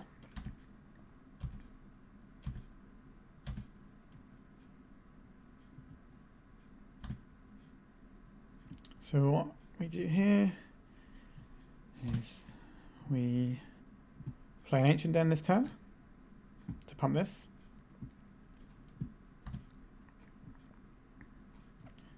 I think we're probably actually going to attack this.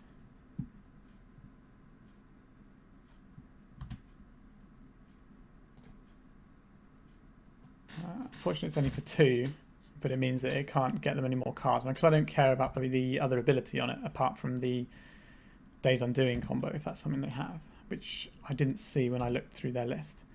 I guess I could have screenshotted it to help. So what I want to do here is activate this in their turn so I can get counter on, because this only gets 1 counter a turn. So if I do this on their turn, then that's going to be good for me.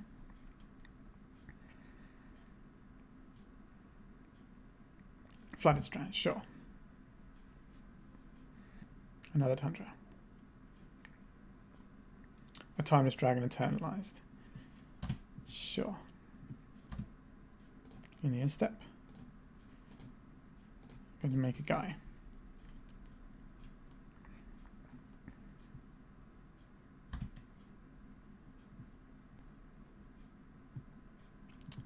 So if we create another guy here.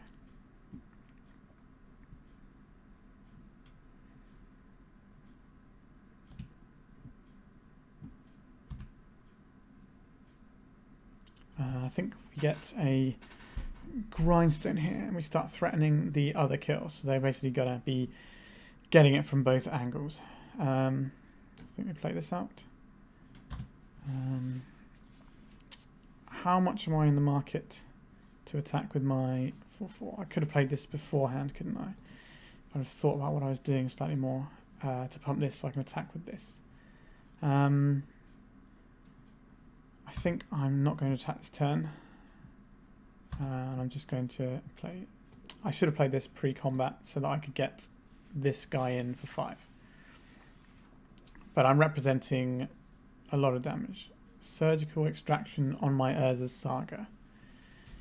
Interesting. Sure. That's not going to nab any cards from my hand, but it's going to let them see what I've got, which is something. But I'm not too worried about that. If I had an Urza Saga or a Crucible in hand, I'd be pretty annoyed about that. But because I don't have either of those in hand, it's just they're going -1 card in a relatively grindy matchup, which seems interesting to me. Like they brought those in so they can like kill a painter and then extract it. Is the plan they've been going for. I'm not convinced that's an amazing plan, but it's fine. Like if you've got more stuff to bring out.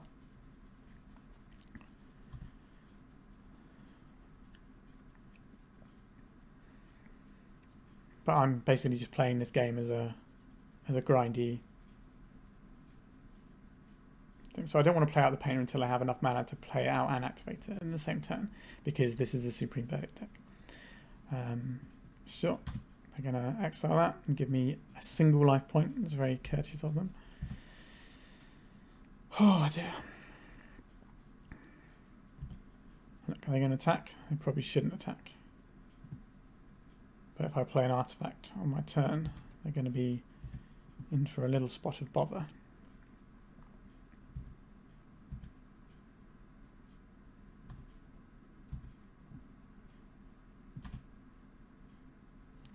Okay, so we have multiple different choices of artifacts here. So I'm going to play this Wasteland out first. And I think we're going to...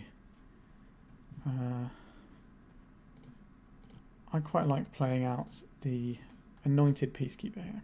I want to see what it does as a card, and I think seeing their hand is going to be very useful. There's a Swords of Plowshares we know about.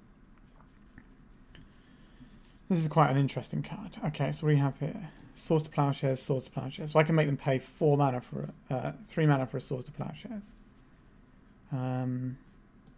which is interesting.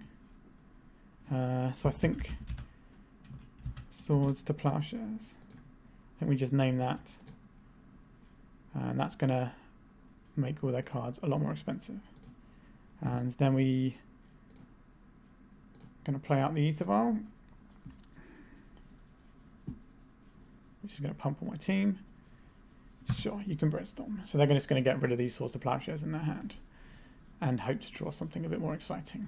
But they're going to need force blue cards if they want to deal with my Ether Vial. If they haven't got a fetch land, then they're Brainstorm locked, so we know the Brainstorm's gone. So we pump this up. And then we attack for 15.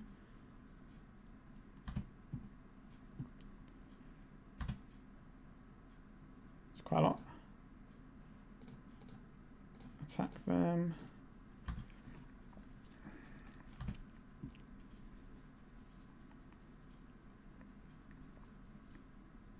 Sure, so that goes under the bus and they take 10. So they need a Supreme Verdict this turn, pretty much. And if I draw a land, I also have the combo wrapped up. So they have one of these 3 cards in their hand now.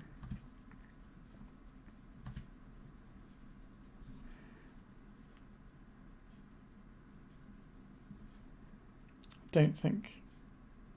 Like, it has to be Supreme Verdict. But then they're like, oh, if I draw a land, like they could have brainstormed into Force of Will, blue card, Supreme Verdict. That would be very good. It's the paying costs. Shark Typhoon cycling for 1. Okay, so they have 2 of these cards in their hand now. So they have to. So the Anointed Peacemaker is looking excellent here. Okay, so. Anointed Peacemaker was great, so I played the new card and it was lovely. Right, on to the next round. So we're into round 4, I think it is, and I've won the die roll, and I've got this hand, which interacts along a very simple line of play Mother Ruins, make Esper Sentinels while wastelanding them. I think this is fine. It's not the most exciting, and it has some various weaknesses to it, but I have a basic land. And I have these things that can draw me into more things. I'm going to keep it.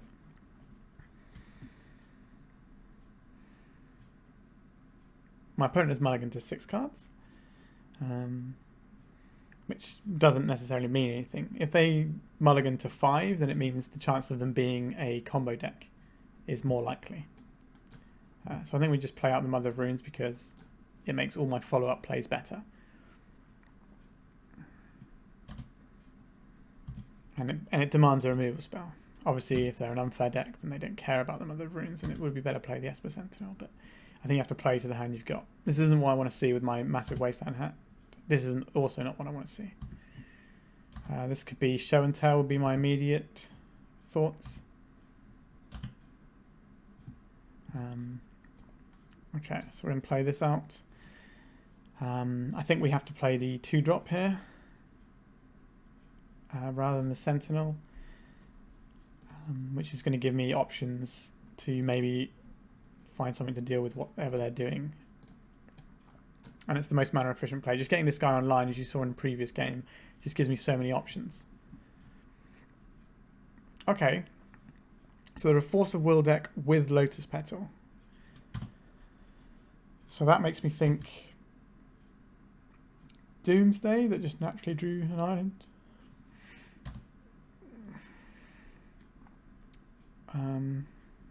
Yeah, Force of Will and Lotus Petal. So it could be Sneak and Show again, as I mentioned. Sneak and Show is probably the most likely. I don't want to attack here. If they are Sneak and Show, I should be attacking. Because they don't really interact with on the board in that fashion. I tend to just counter the things that matter and then go ahead. Okay.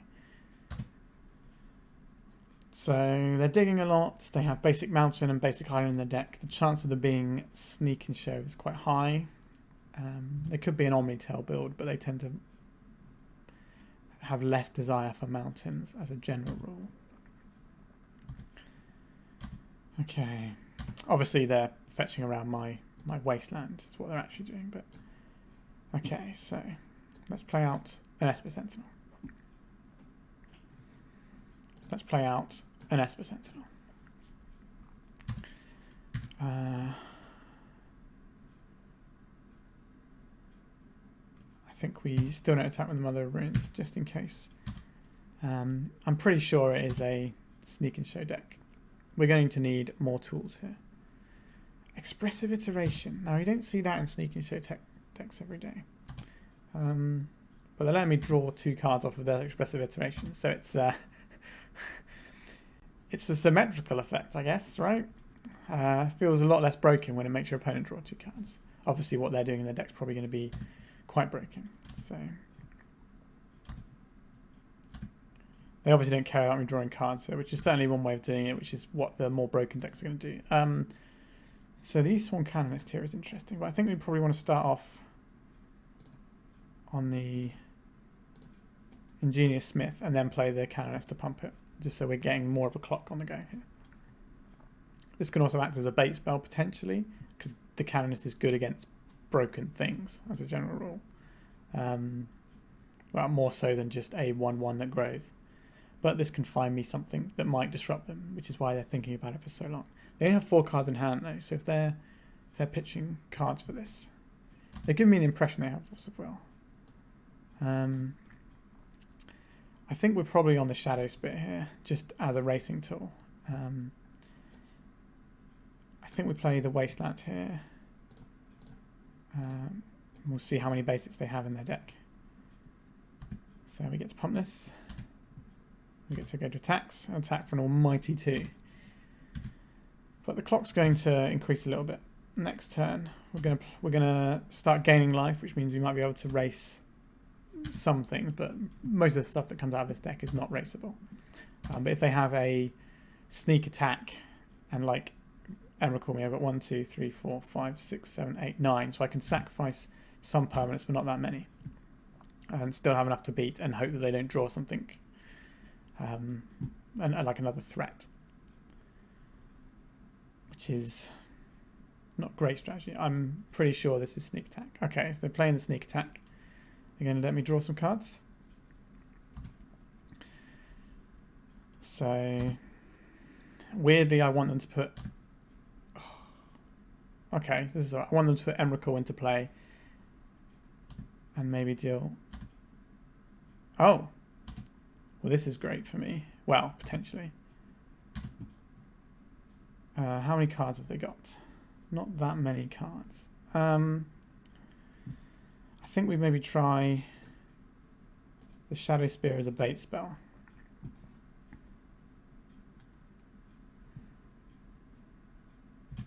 Okay, that resolved. I think now we try the... are we going to have any use for this white mana? I don't think so. I think we're going to be Pithing Needling here. If this Pithing Needle resolves, then I'm going to feel okay. I suspect if they have a Force of Will, it's going on this. The fact that they didn't... Okay, they're just conceding. That's good. When you draw your golden bullets, it's pretty nice. Okay, so Sneak and Show. This seems very good. Swords to Plowshares kills Grizzlebrand, but doesn't deal with anything else, really.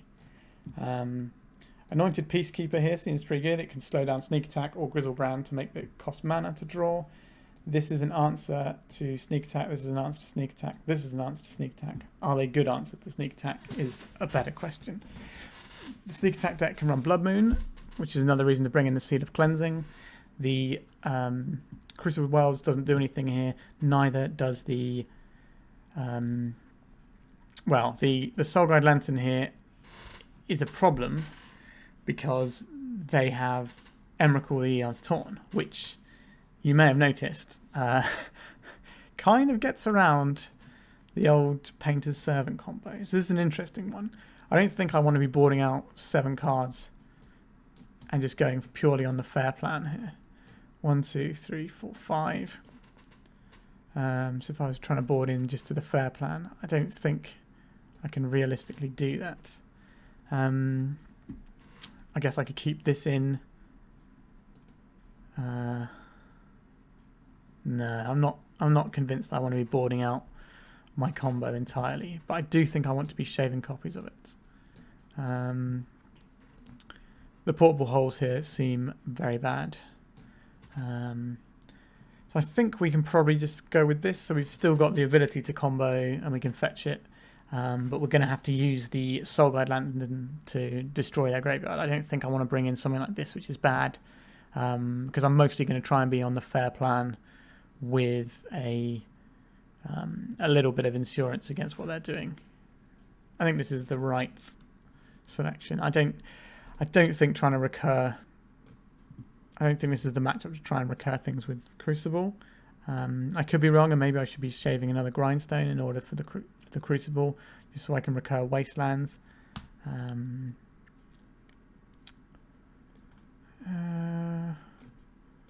better if we cut one of those.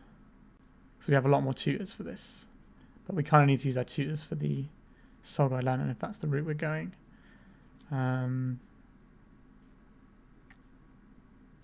Yeah, I'm not... This seems fine. Like, I don't really want to be trying to Painter's Servant them out, but I would quite like to have it as an option if things break that way. So what does this hand do? This hand makes a turn 1 Mother Runes and a turn 2 Ingenious Smith or Oswald Fiddlebender in the hopes that I can then pull some more stuff together. I don't have the best of resources in this matchup. If I mulligan into... What am I looking for? Ensnaring Bridge, Pithing Needle... see, this can find a Pithing Needle, but it will be slower. I don't like this hand. I think we're going to send it back. Okay, so what does this hand do? This hand gets Pithing Needle early on and makes some guys. So I think we keep this, and I don't think we want triple disappearing lands. But I think we will be playing an Urza's Saga on turn 1 here. Just for the Pithing Needle, because we're under the gun because they're a combo deck. They're a faster combo deck. The combo deck doesn't immediately win in the game, but it basically does. So this is more interesting now. If I play out the Esper Sentinel here, then I should be able to get some more lands out of it, which does delay the time that I get an Urza's Saga on the go. Alternatively, if I play the Urza's Saga out, I can maybe just try and combo. If I can get Grindstone off one and the Soul Guide Lantern off the other, maybe they'll show and tell me and let me put in a Painter's Servant on the crucial turn. It's not a great plan, but it's a plan. I think this is the best option we have.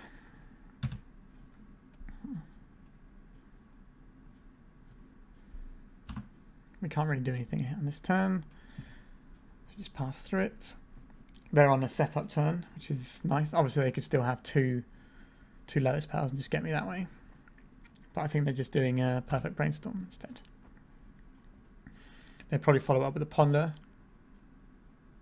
Yep. This is not my first rodeo.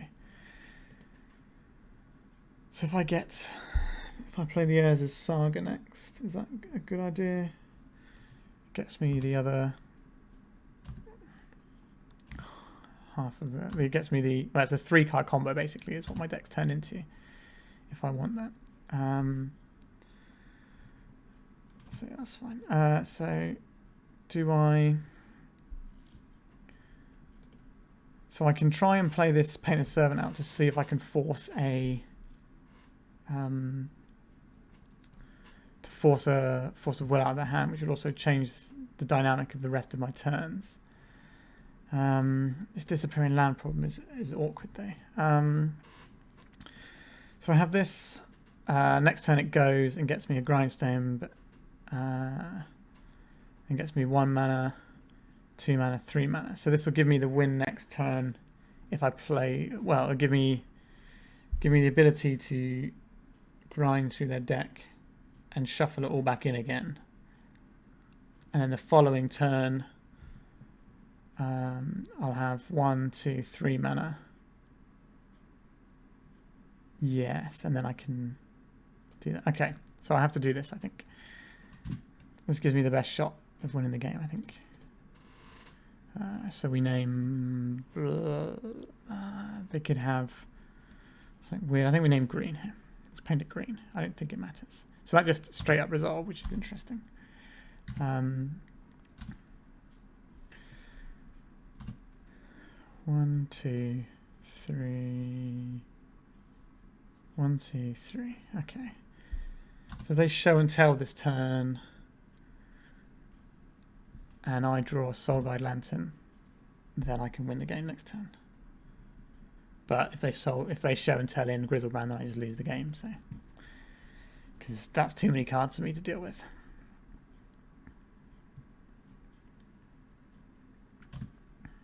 Somehow I'm fading these draw steps. I don't know how.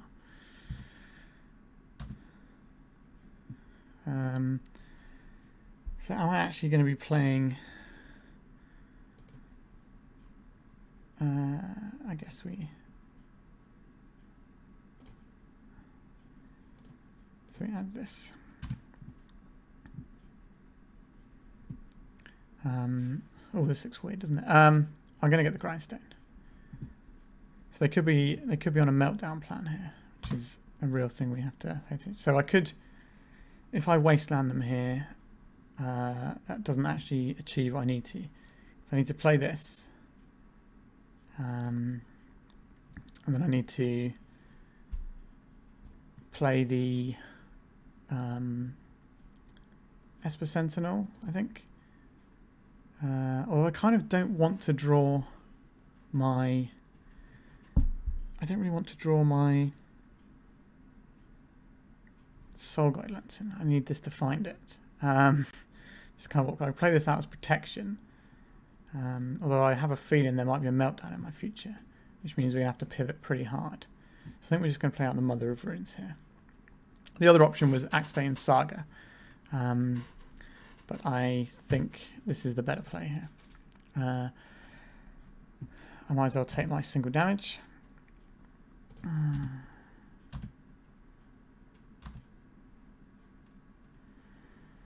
Every little helps, right?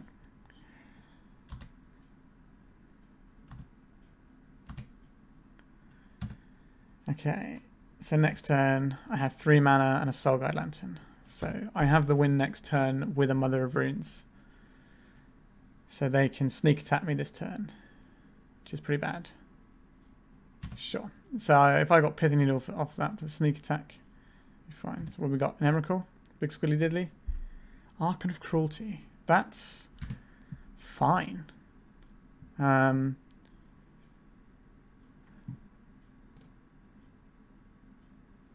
no, it gets to attack, doesn't it? So it gets to hit my other guy as well. So that is less fine, truth be told. So I think we're in a bit of a spot of bother here. Interesting build. Reminds me of a deck that I've got lined up to play on this channel actually a little bit, but it's a little bit fruitier than this. So I'm going to lose my guy, unfortunately, and this is tricky. I think they can just pay through the Esper Sentinel, so I don't think this is how I win this game. I think we wasteland them off of red sources, maybe. Not a big fan of how this has transpired. We're going to get the Pithing Needle here now, so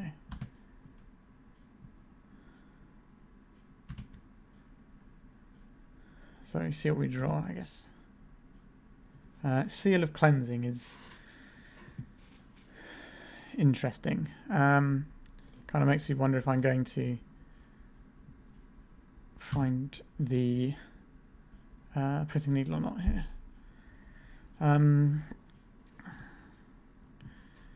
If we find the Pithing Needle and name Sneak Attack,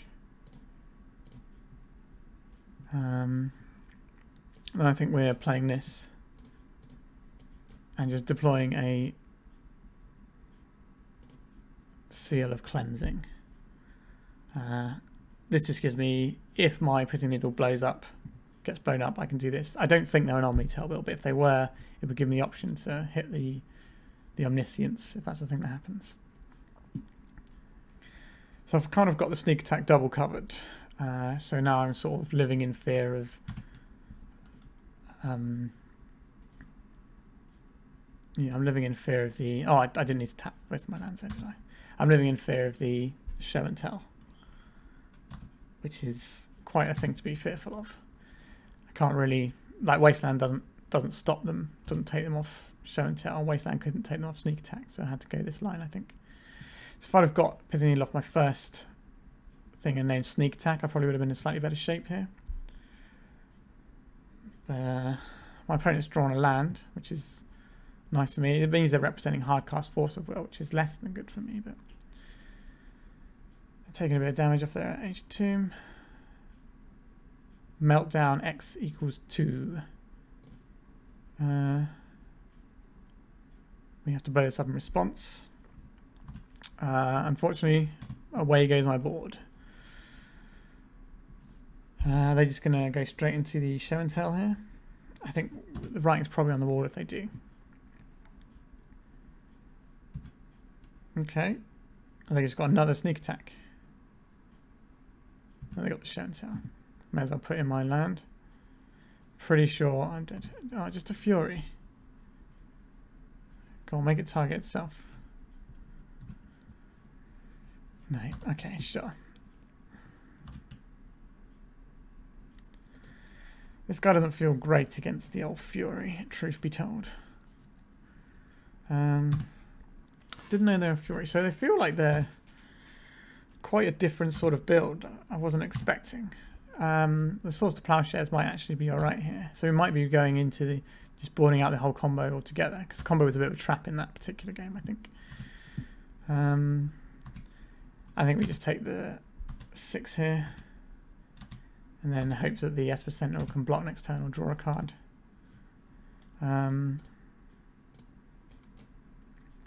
Yeah, so because I didn't block that turn, I've got this Ingenious Smith that could hopefully find me something. What have we got here? So we definitely don't want the Painter's Servant. The Mox Opal grows my guy this turn, but doesn't tap for mana. The Canonist is another chump blocker. So maybe we're just on chump block city here. I quite like this this build. Seems a bit different. Just being able to cast Fury seems like something you probably want to do. The Esper Sentinel probably has to die, because if I draw runner artifacts, the Ingenious Smith can trade with the Fury, and then maybe I can play the game for a bit longer and just burn more of my clock, I guess. Oh, nearly went past that then. So that guy has to die. He's not going to be taxed any spells. He's got that much mana out there anyway.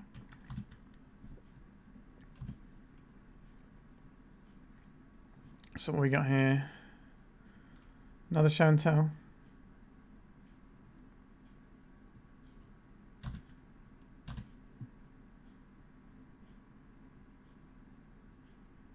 Center.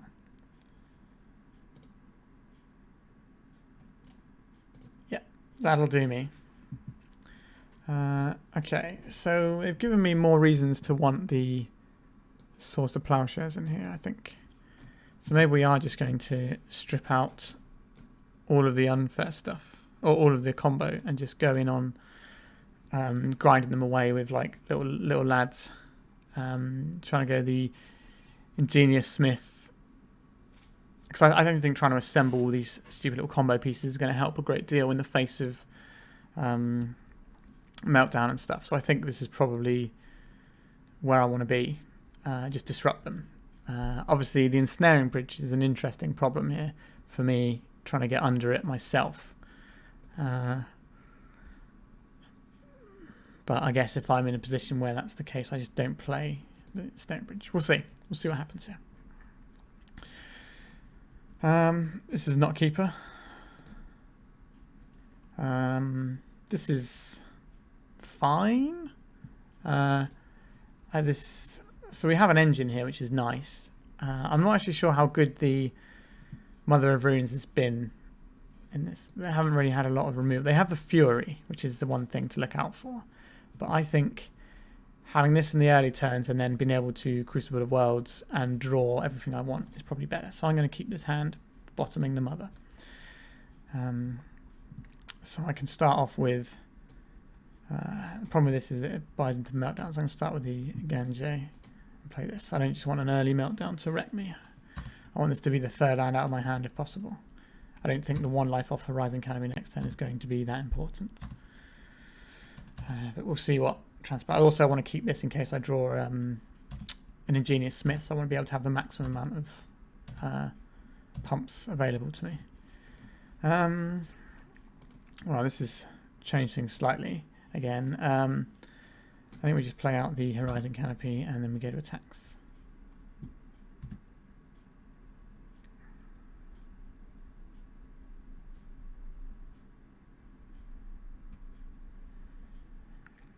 It's been an interesting game.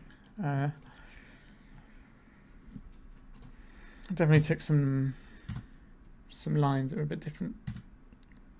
Like in the last game, the Pithing Needle for the sneak attack for the first thing could have been interesting. I could have tried to play less of a... Like my hand presented me a combo hand, so maybe I should have tried to work that into a fair hand.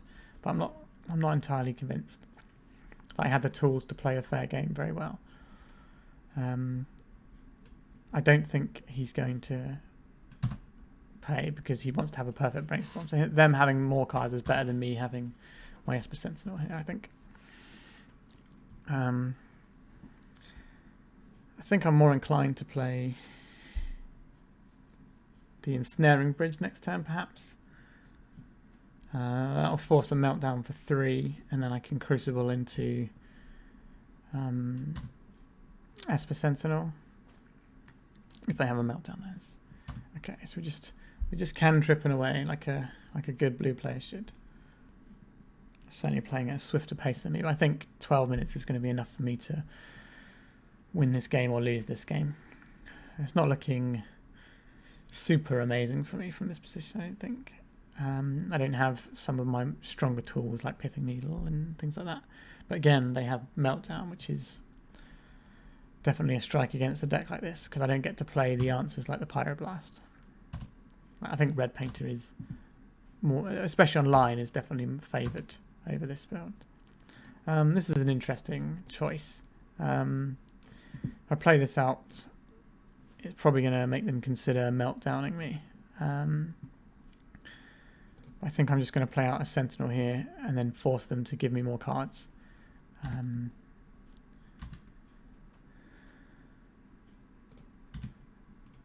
These guys are not the fastest of clocks, unfortunately.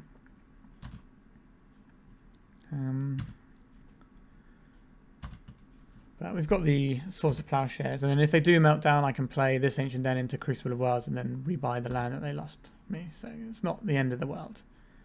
We're going to Show and Tell Grizzlebrand here. It looks like Show and Tell. Oh no, it's Meltdown. Okay, so this is one of the things that we played around here.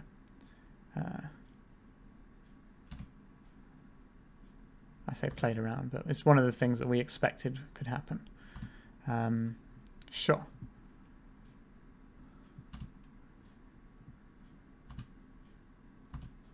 They've got 6 cards in hand, which is an awful lot of cards.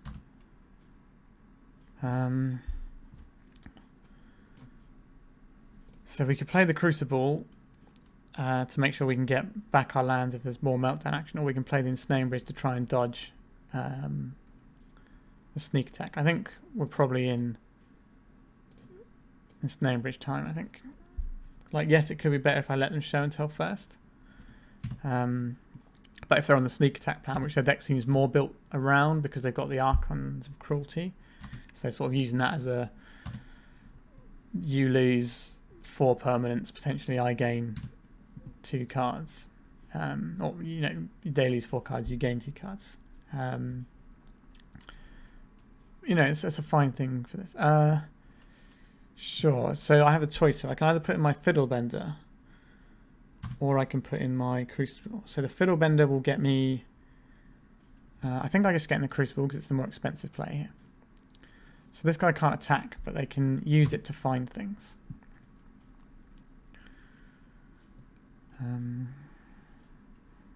So they might be able to find a bounce spell for it.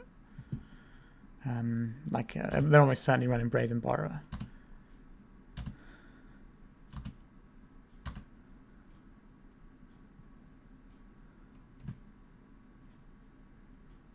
Okay, so they got to go clean up. Kind of not a huge fan of Swords to Plowshares in this guy, but it might come to that. We'll see. They're sculpting a hand that lets them counterspell any of my removal, and probably any of my spells in general, which is not where I want it to be. Okay, so they're discarding this. Okay, so I think this is going to be playing an Ancient Den from my graveyard play, and then I should have done that the other way around to get the counter, but I am playing an Etherval this turn. Unless this finds a Pithing Needle, I guess. I think it would have been cleaner to tap the Aganche. Sure, we'll play a Mox Opal. I can play this into Meltdown, which I'm not a big fan of. But it does let me play the Oswald if I play the Mox Opal.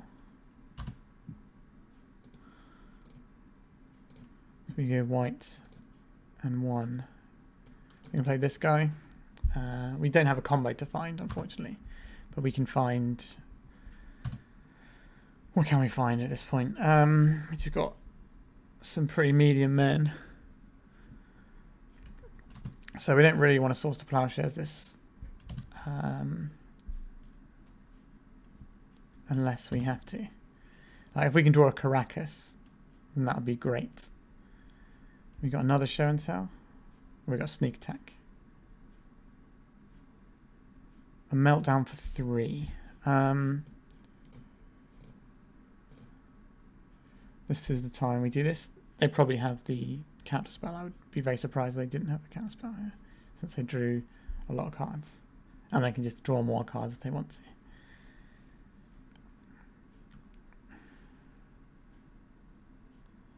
Yeah, so there's the Force of Will. So I'm going to lose a lot of permanents here. I'm going to lose 2 lands, Crucible and Snake Ridge. And then they're going to attack me for a lot. Again, Caracas would be nice. So they're drawing many cards here.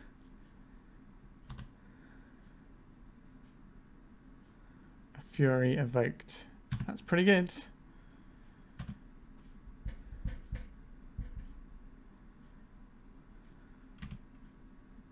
Yeah, this game looks like it's probably over. Let me have a think here. The Caracas is probably fine here, unless they're going to show and tell in something here.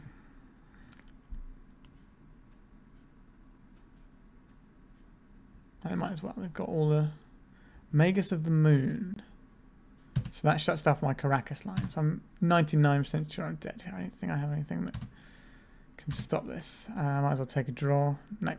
Okay. Another failure. Okay, we're into the final round, and this is my opening hand. What does it do? It doesn't make any 1-drops. Is a Canonist on turn 2 good enough to keep a hand? I don't think so, personally. I'm going to mulligan this one. This hand seems a lot better, so I'm going to keep this.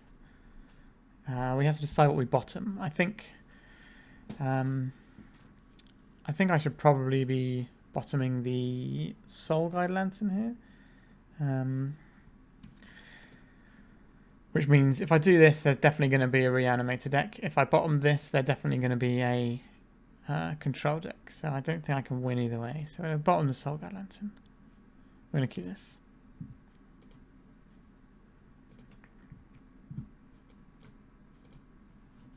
Let's play this guy out. Or this mother.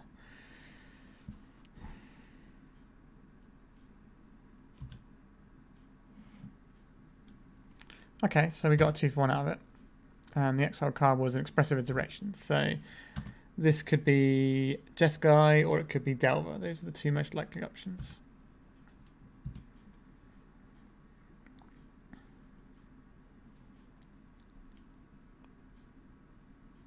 Both of which are actually reasonable matchups for this deck. The problem matchups are the sort of the faster combo decks. Especially ones with red for Meltdown, like Sneak and Show, for example, as you saw last round.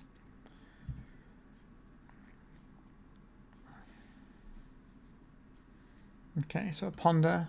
We're still no further to working out what our opponent is playing.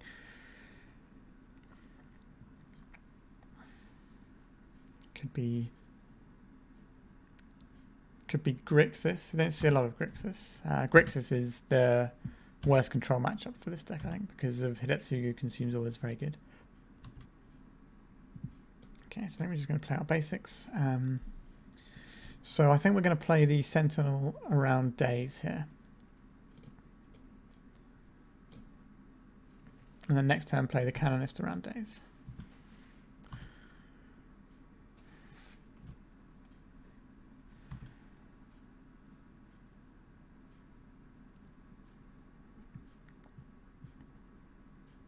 Brainstorm. Are they going to let me have an additional card?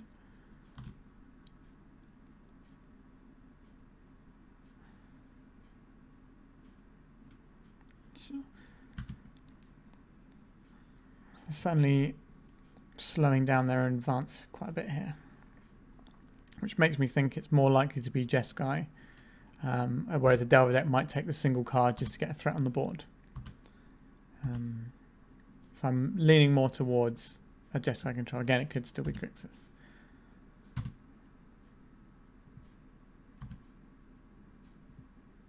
Okay, so let's just attack this guy.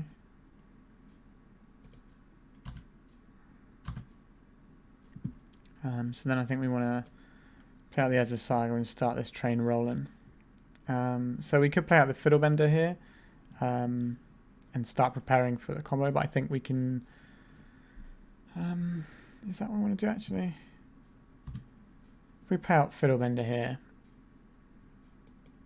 or do we play out Canonist? If we play out Fiddlebender, next turn we make a token, turn after we combo for the win. Winning the game sounds good to me. Let's try out the Fiddlebender. This will probably let them know what sort of configuration my deck is, because the White Painter is not that well known, but you know, it's 5-0'd a few leagues here and there, so it's kind of not a completely unknown entity. Okay, so I'm going to get a card here. Expressive Iteration doesn't feel as good when you're giving your opponents cards. So you've got a Canonist.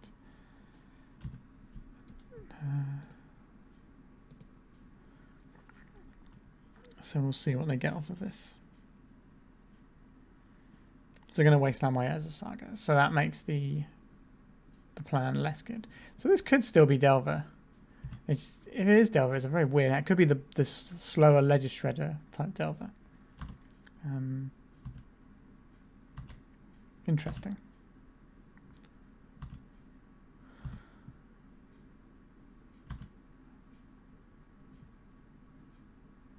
Okay, so we can play the Canonist this turn.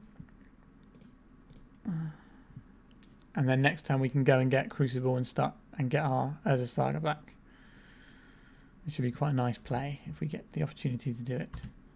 I don't think we bother attacking. I don't think we bother. We could turn. What could we turn this into?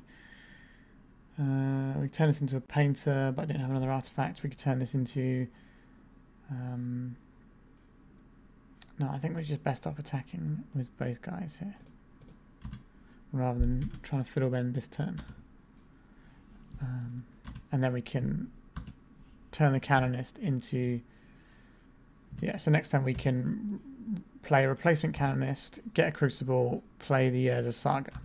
And then if they're a Delver deck, they're very far behind at this point. And they don't have the main deck. Well, they shouldn't have a main deck meltdown, which is what they would need to catch up at that point, I think. Like a big Murktide is a very real threat I need to think about. So some builds of this have a line/main, which would have been quite good to go and get there and start whittling down the graveyard. In case of Murktide. But we'll see. Waiting for them to pay cost. So this gives me the impression they are playing the Murktide. So we can pivot into combo here. We just need an artifact. So 0 mana artifact to go and get the thing. Okay, cool. This does not get killed by any of the artifacts I have in my deck.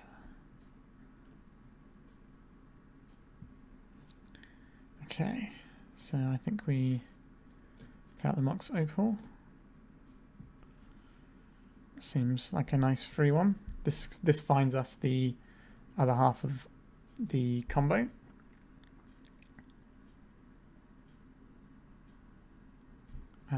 So this can go in. So they got 5 cards now, which is quite a lot. So we don't really want to get the painter this turn. We want to get the painter next turn. So we'll probably use this and pitch this to go and get the Grindstone. Yeah, I think that's fine. We get the Grindstone here. And then we play out the Canonist.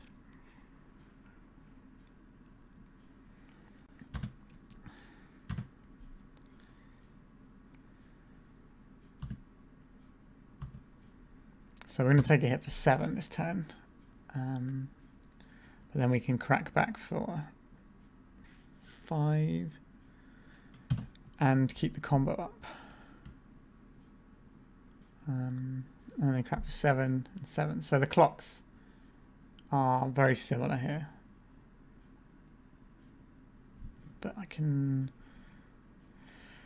draw. What can I draw here?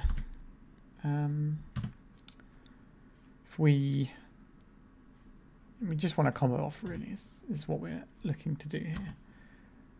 The Hope of Girapur can buy a turn and completely change the race.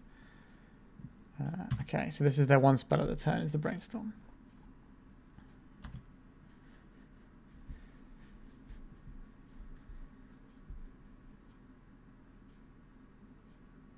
If they're smart, they get rid of the Sentinel, because that's the thing that I use to make a Painter's Servant.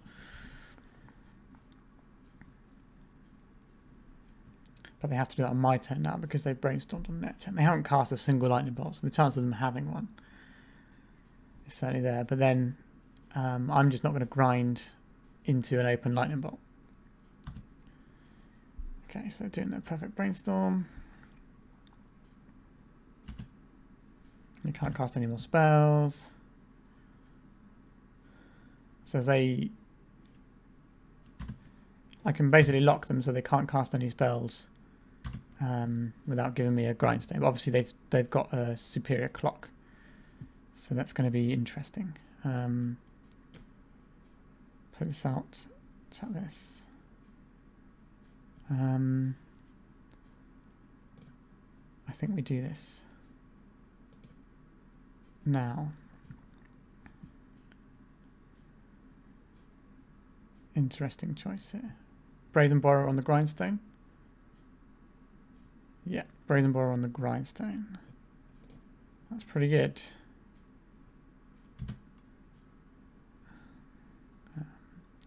We still get Paint the Servant here. And we're going to name green. So now we can cast a Grindstone and they can't counterspell at this turn. Because they can't cast any more spells. And we play out another one of these. And then we attack for 4.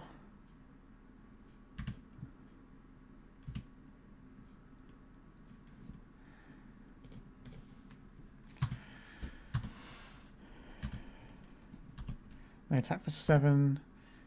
Next turn, so they only take 9, so 2, 4, 6, 7, 8, 9. So I have lethal damage.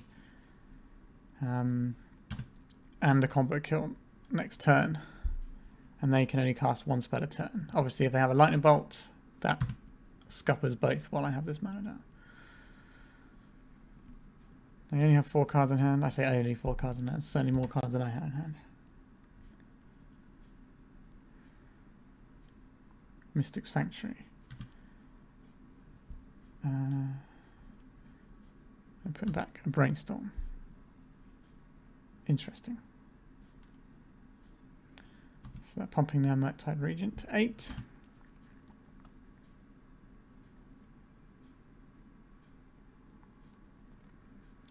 So now they're doing the maths and thinking if they should attack or not.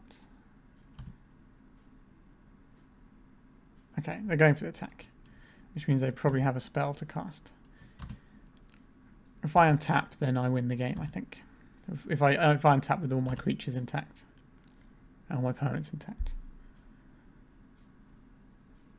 Wasteland doesn't take me off of my colours. It doesn't take me off of the mana I need.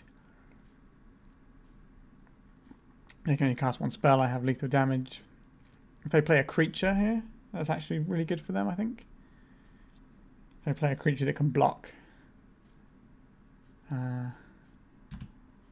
Although, so that only blocks 2, so they take 2, 4, 6, 7. So they won't be taking lethal this turn. Interesting. Interesting game. They kind of told me that I have to go for it, which is interesting indeed.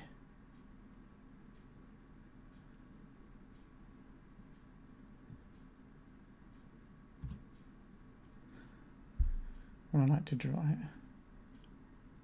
A Wasteland. How good is a Wasteland here?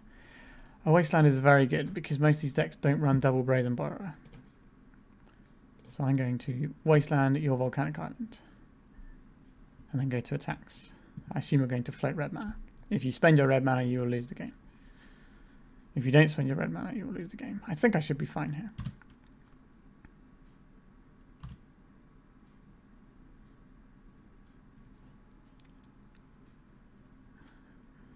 So they're casting a lightning bolt. In response,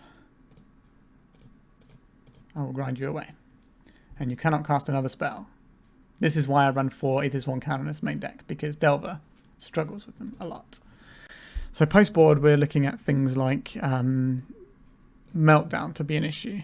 We brought out the Crucible because we're boarding a Rest in Pieces to deal with their Murktides and their Dragon's Rage Channelers. These seem very good.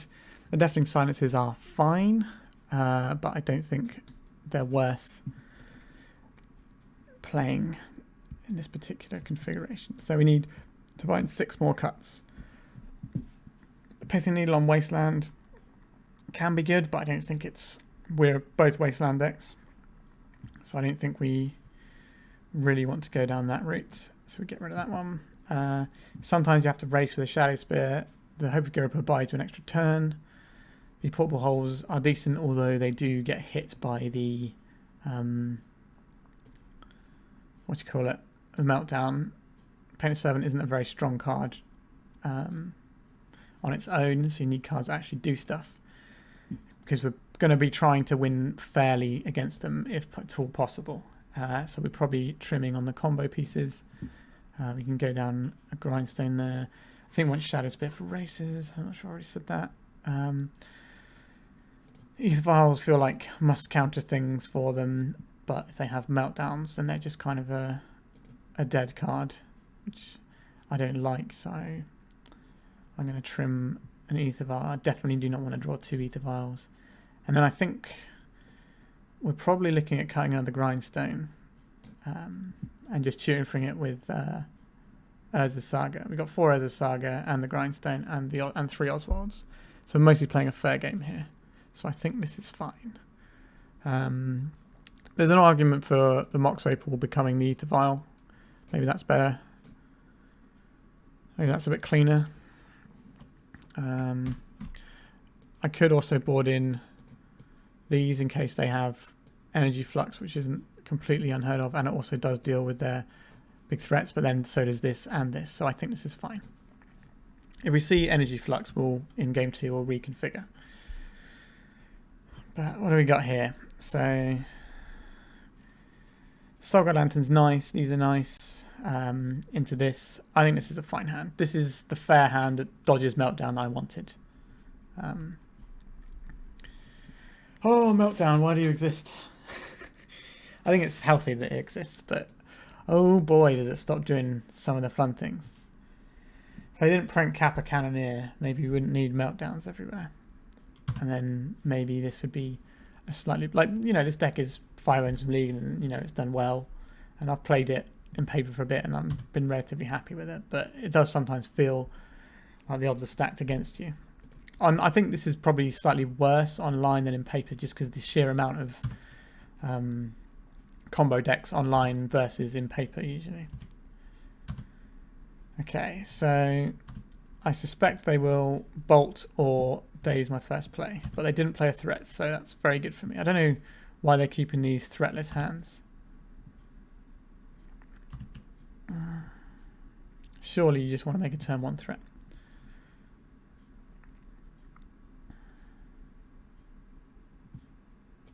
Okay, so what I'm going to do is play this Mother of Runes. Next turn we want to play the Soulguide Lantern so we can stop a Murktide. And so we probably play Soulguide Lantern, Urza's Saga, Mother of Runes. Yeah, okay, so I was expecting that to happen. See, if I don't like Force of Will on their side of this matchup, I think they're better off just playing lots of removal spells. Obviously, it depends on the configuration of their board, but I think 2 for 1 yourself in this matchup is bad. So they're down to 3 cards already. And at the end of the day, this is mostly going to be a fair matchup. It's not like I'm trying to do a combo, and if they disrupt my combo, then I don't do anything. I'm going to be playing guys, I'm going to be trying to beat them down. I imagine this Urza's Saga is going to bait out a Wasteland if they have one. But again, they're trading all these 1-for-1 resources when I'm already ahead. When I play this, I'm going to push further ahead. So I'm relatively happy. So I think the matchup for this deck, I think all painted decks actually have pretty good matchups against Delver, which is one of the reasons to play them. I know that some of the people on the painted Discord have been keeping really good track through a lot of games, and Delver has been a good matchup for them with the red lists. And I know from my own playtesting and the other people on the White Painter subsection of the Discord have had a good time against Delver. So I'm expecting they're more on a oh, you skipped that, that's fine. I think they're going to be more on a Murktide plan here if they haven't played a threat already. So they're kind of all in on the Murktide. So I don't think they're going to have a Force of Will here, so I'm going to play around Days and play the Soulguide Lantern to stop Murktides coming in quickly. And I can also take them off of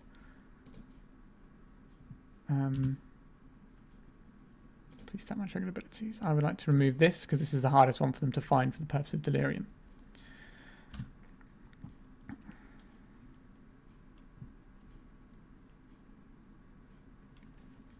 So that should probably be quite annoying for them because that'll turn off the Murktides. So they'll have 3 cards in their graveyard. So when they get close to having enough cards to play Murktide, I'm going to sweep it. Oh wow, it's 1:30 at the moment. Oh, doing all these late night leagues, probably not the best for my for the quality of my play. But I think the early games I'll probably play worse than the later ones, to be honest. Oh dear, oh dear. All right, so we're playing this Mother of Runes. If they daze it, I don't really mind. Yeah, okay, that's fine. They're putting themselves back resource-wise. Oh, I cannot pay. So they've got 3 cards, 4 cards. So if they do anything to put a 5th card into play, into their graveyard, then I will Soul Guide Lantern them. So if they play another fetch, if they crack a fetch in response, I will... If they have 2 fetches in play, basically.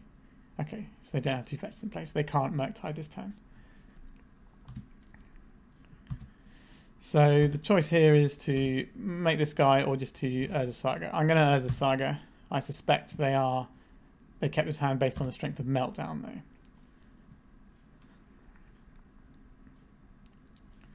Because I don't see why else they would have kept a hand like this that doesn't do anything.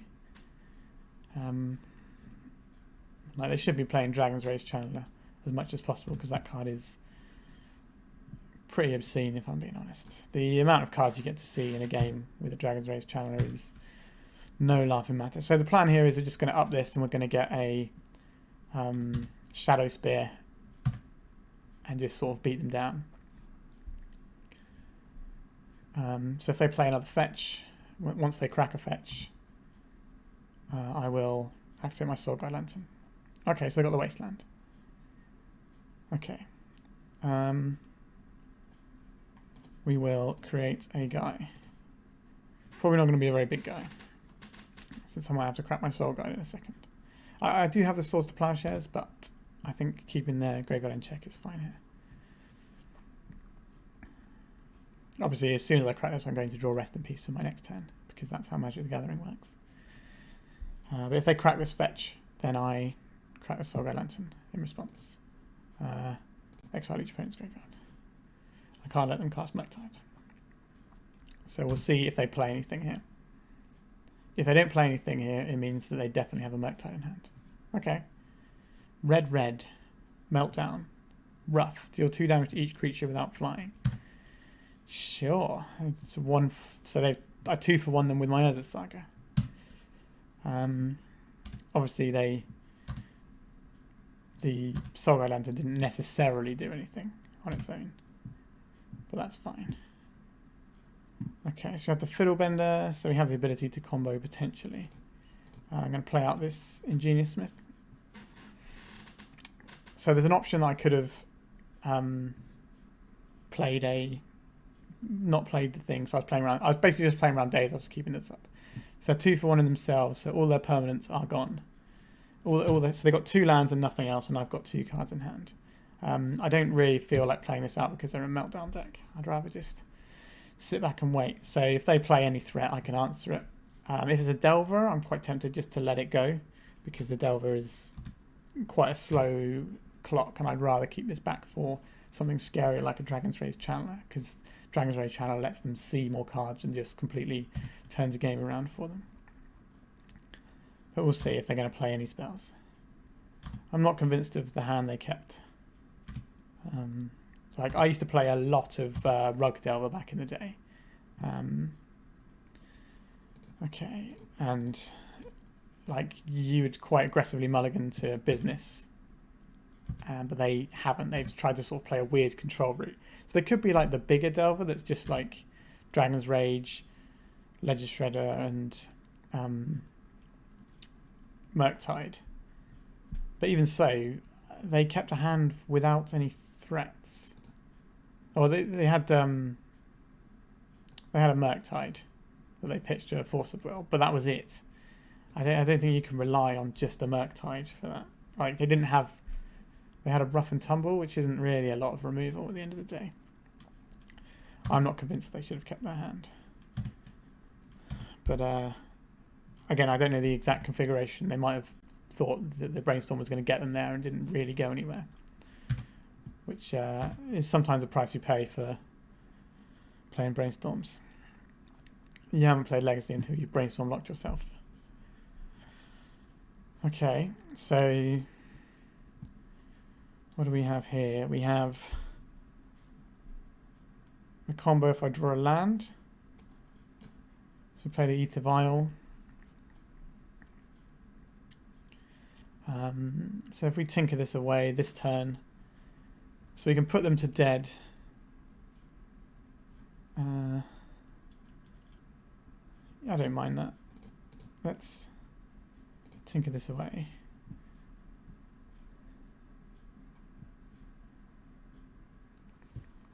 So they got one card in hand, and I can put them to dead on board.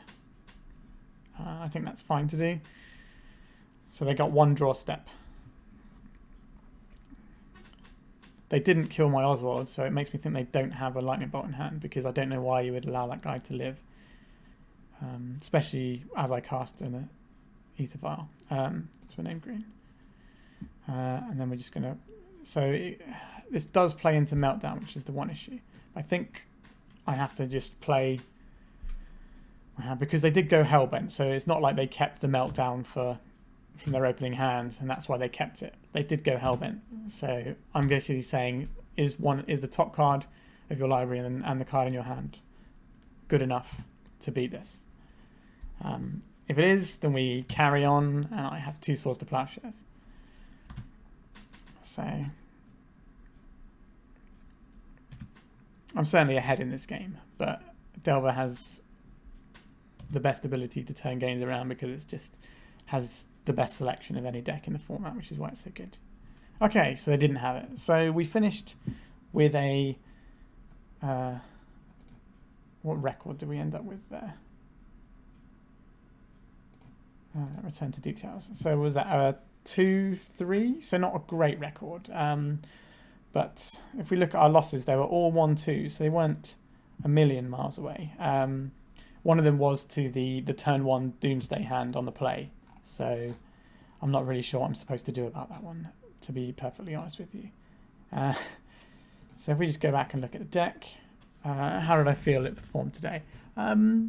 Yeah, I thought it was fine. There was one moment where I thought it'd be nice maybe to have an Ether Swan Canonist as a piece to go and fetch. So have this as either a Lion Sash or a Unlicensed Hearse. Have another piece of Graveyard Hate potentially. But I'm not sure that would be enough against the Reanimator deck anyway. And against decks doing their sort of graveyard shenanigans. But I think, I don't know, I liked how the deck performed today. I don't think the format is great for it. I'm not sure these portable holes are where we want to be anymore. Like, they used to be a little bit better, but I think they've decreased in how useful they are. So maybe there's some amount of Swords to Plowshares that need to come in the main in exchange for portable holes. So maybe just have 1 to tutor 4 and swap it out. Anointed Peacekeeper was really good. The matchup I wanted it for mainly was the control decks of Planeswalkers, and also that can play Meltdown because it dodges Meltdown and also beats quite nicely. So this card impressed me. So I'm quite inclined to put some more into my sideboard and maybe get some foil ones for my paper deck. I think that's it. I hope you enjoyed this. Don't forget to like and subscribe. I'm going to be trying to do as many Legacy Leagues as I can, so possibly up to 5 a week if I get the time. I'm only going to be doing combo-y type stuff, so please like and subscribe, and if you know anyone who might be interested, just let them know what I'm doing over here, and that would be greatly appreciated. Right, thank you very much, and goodbye.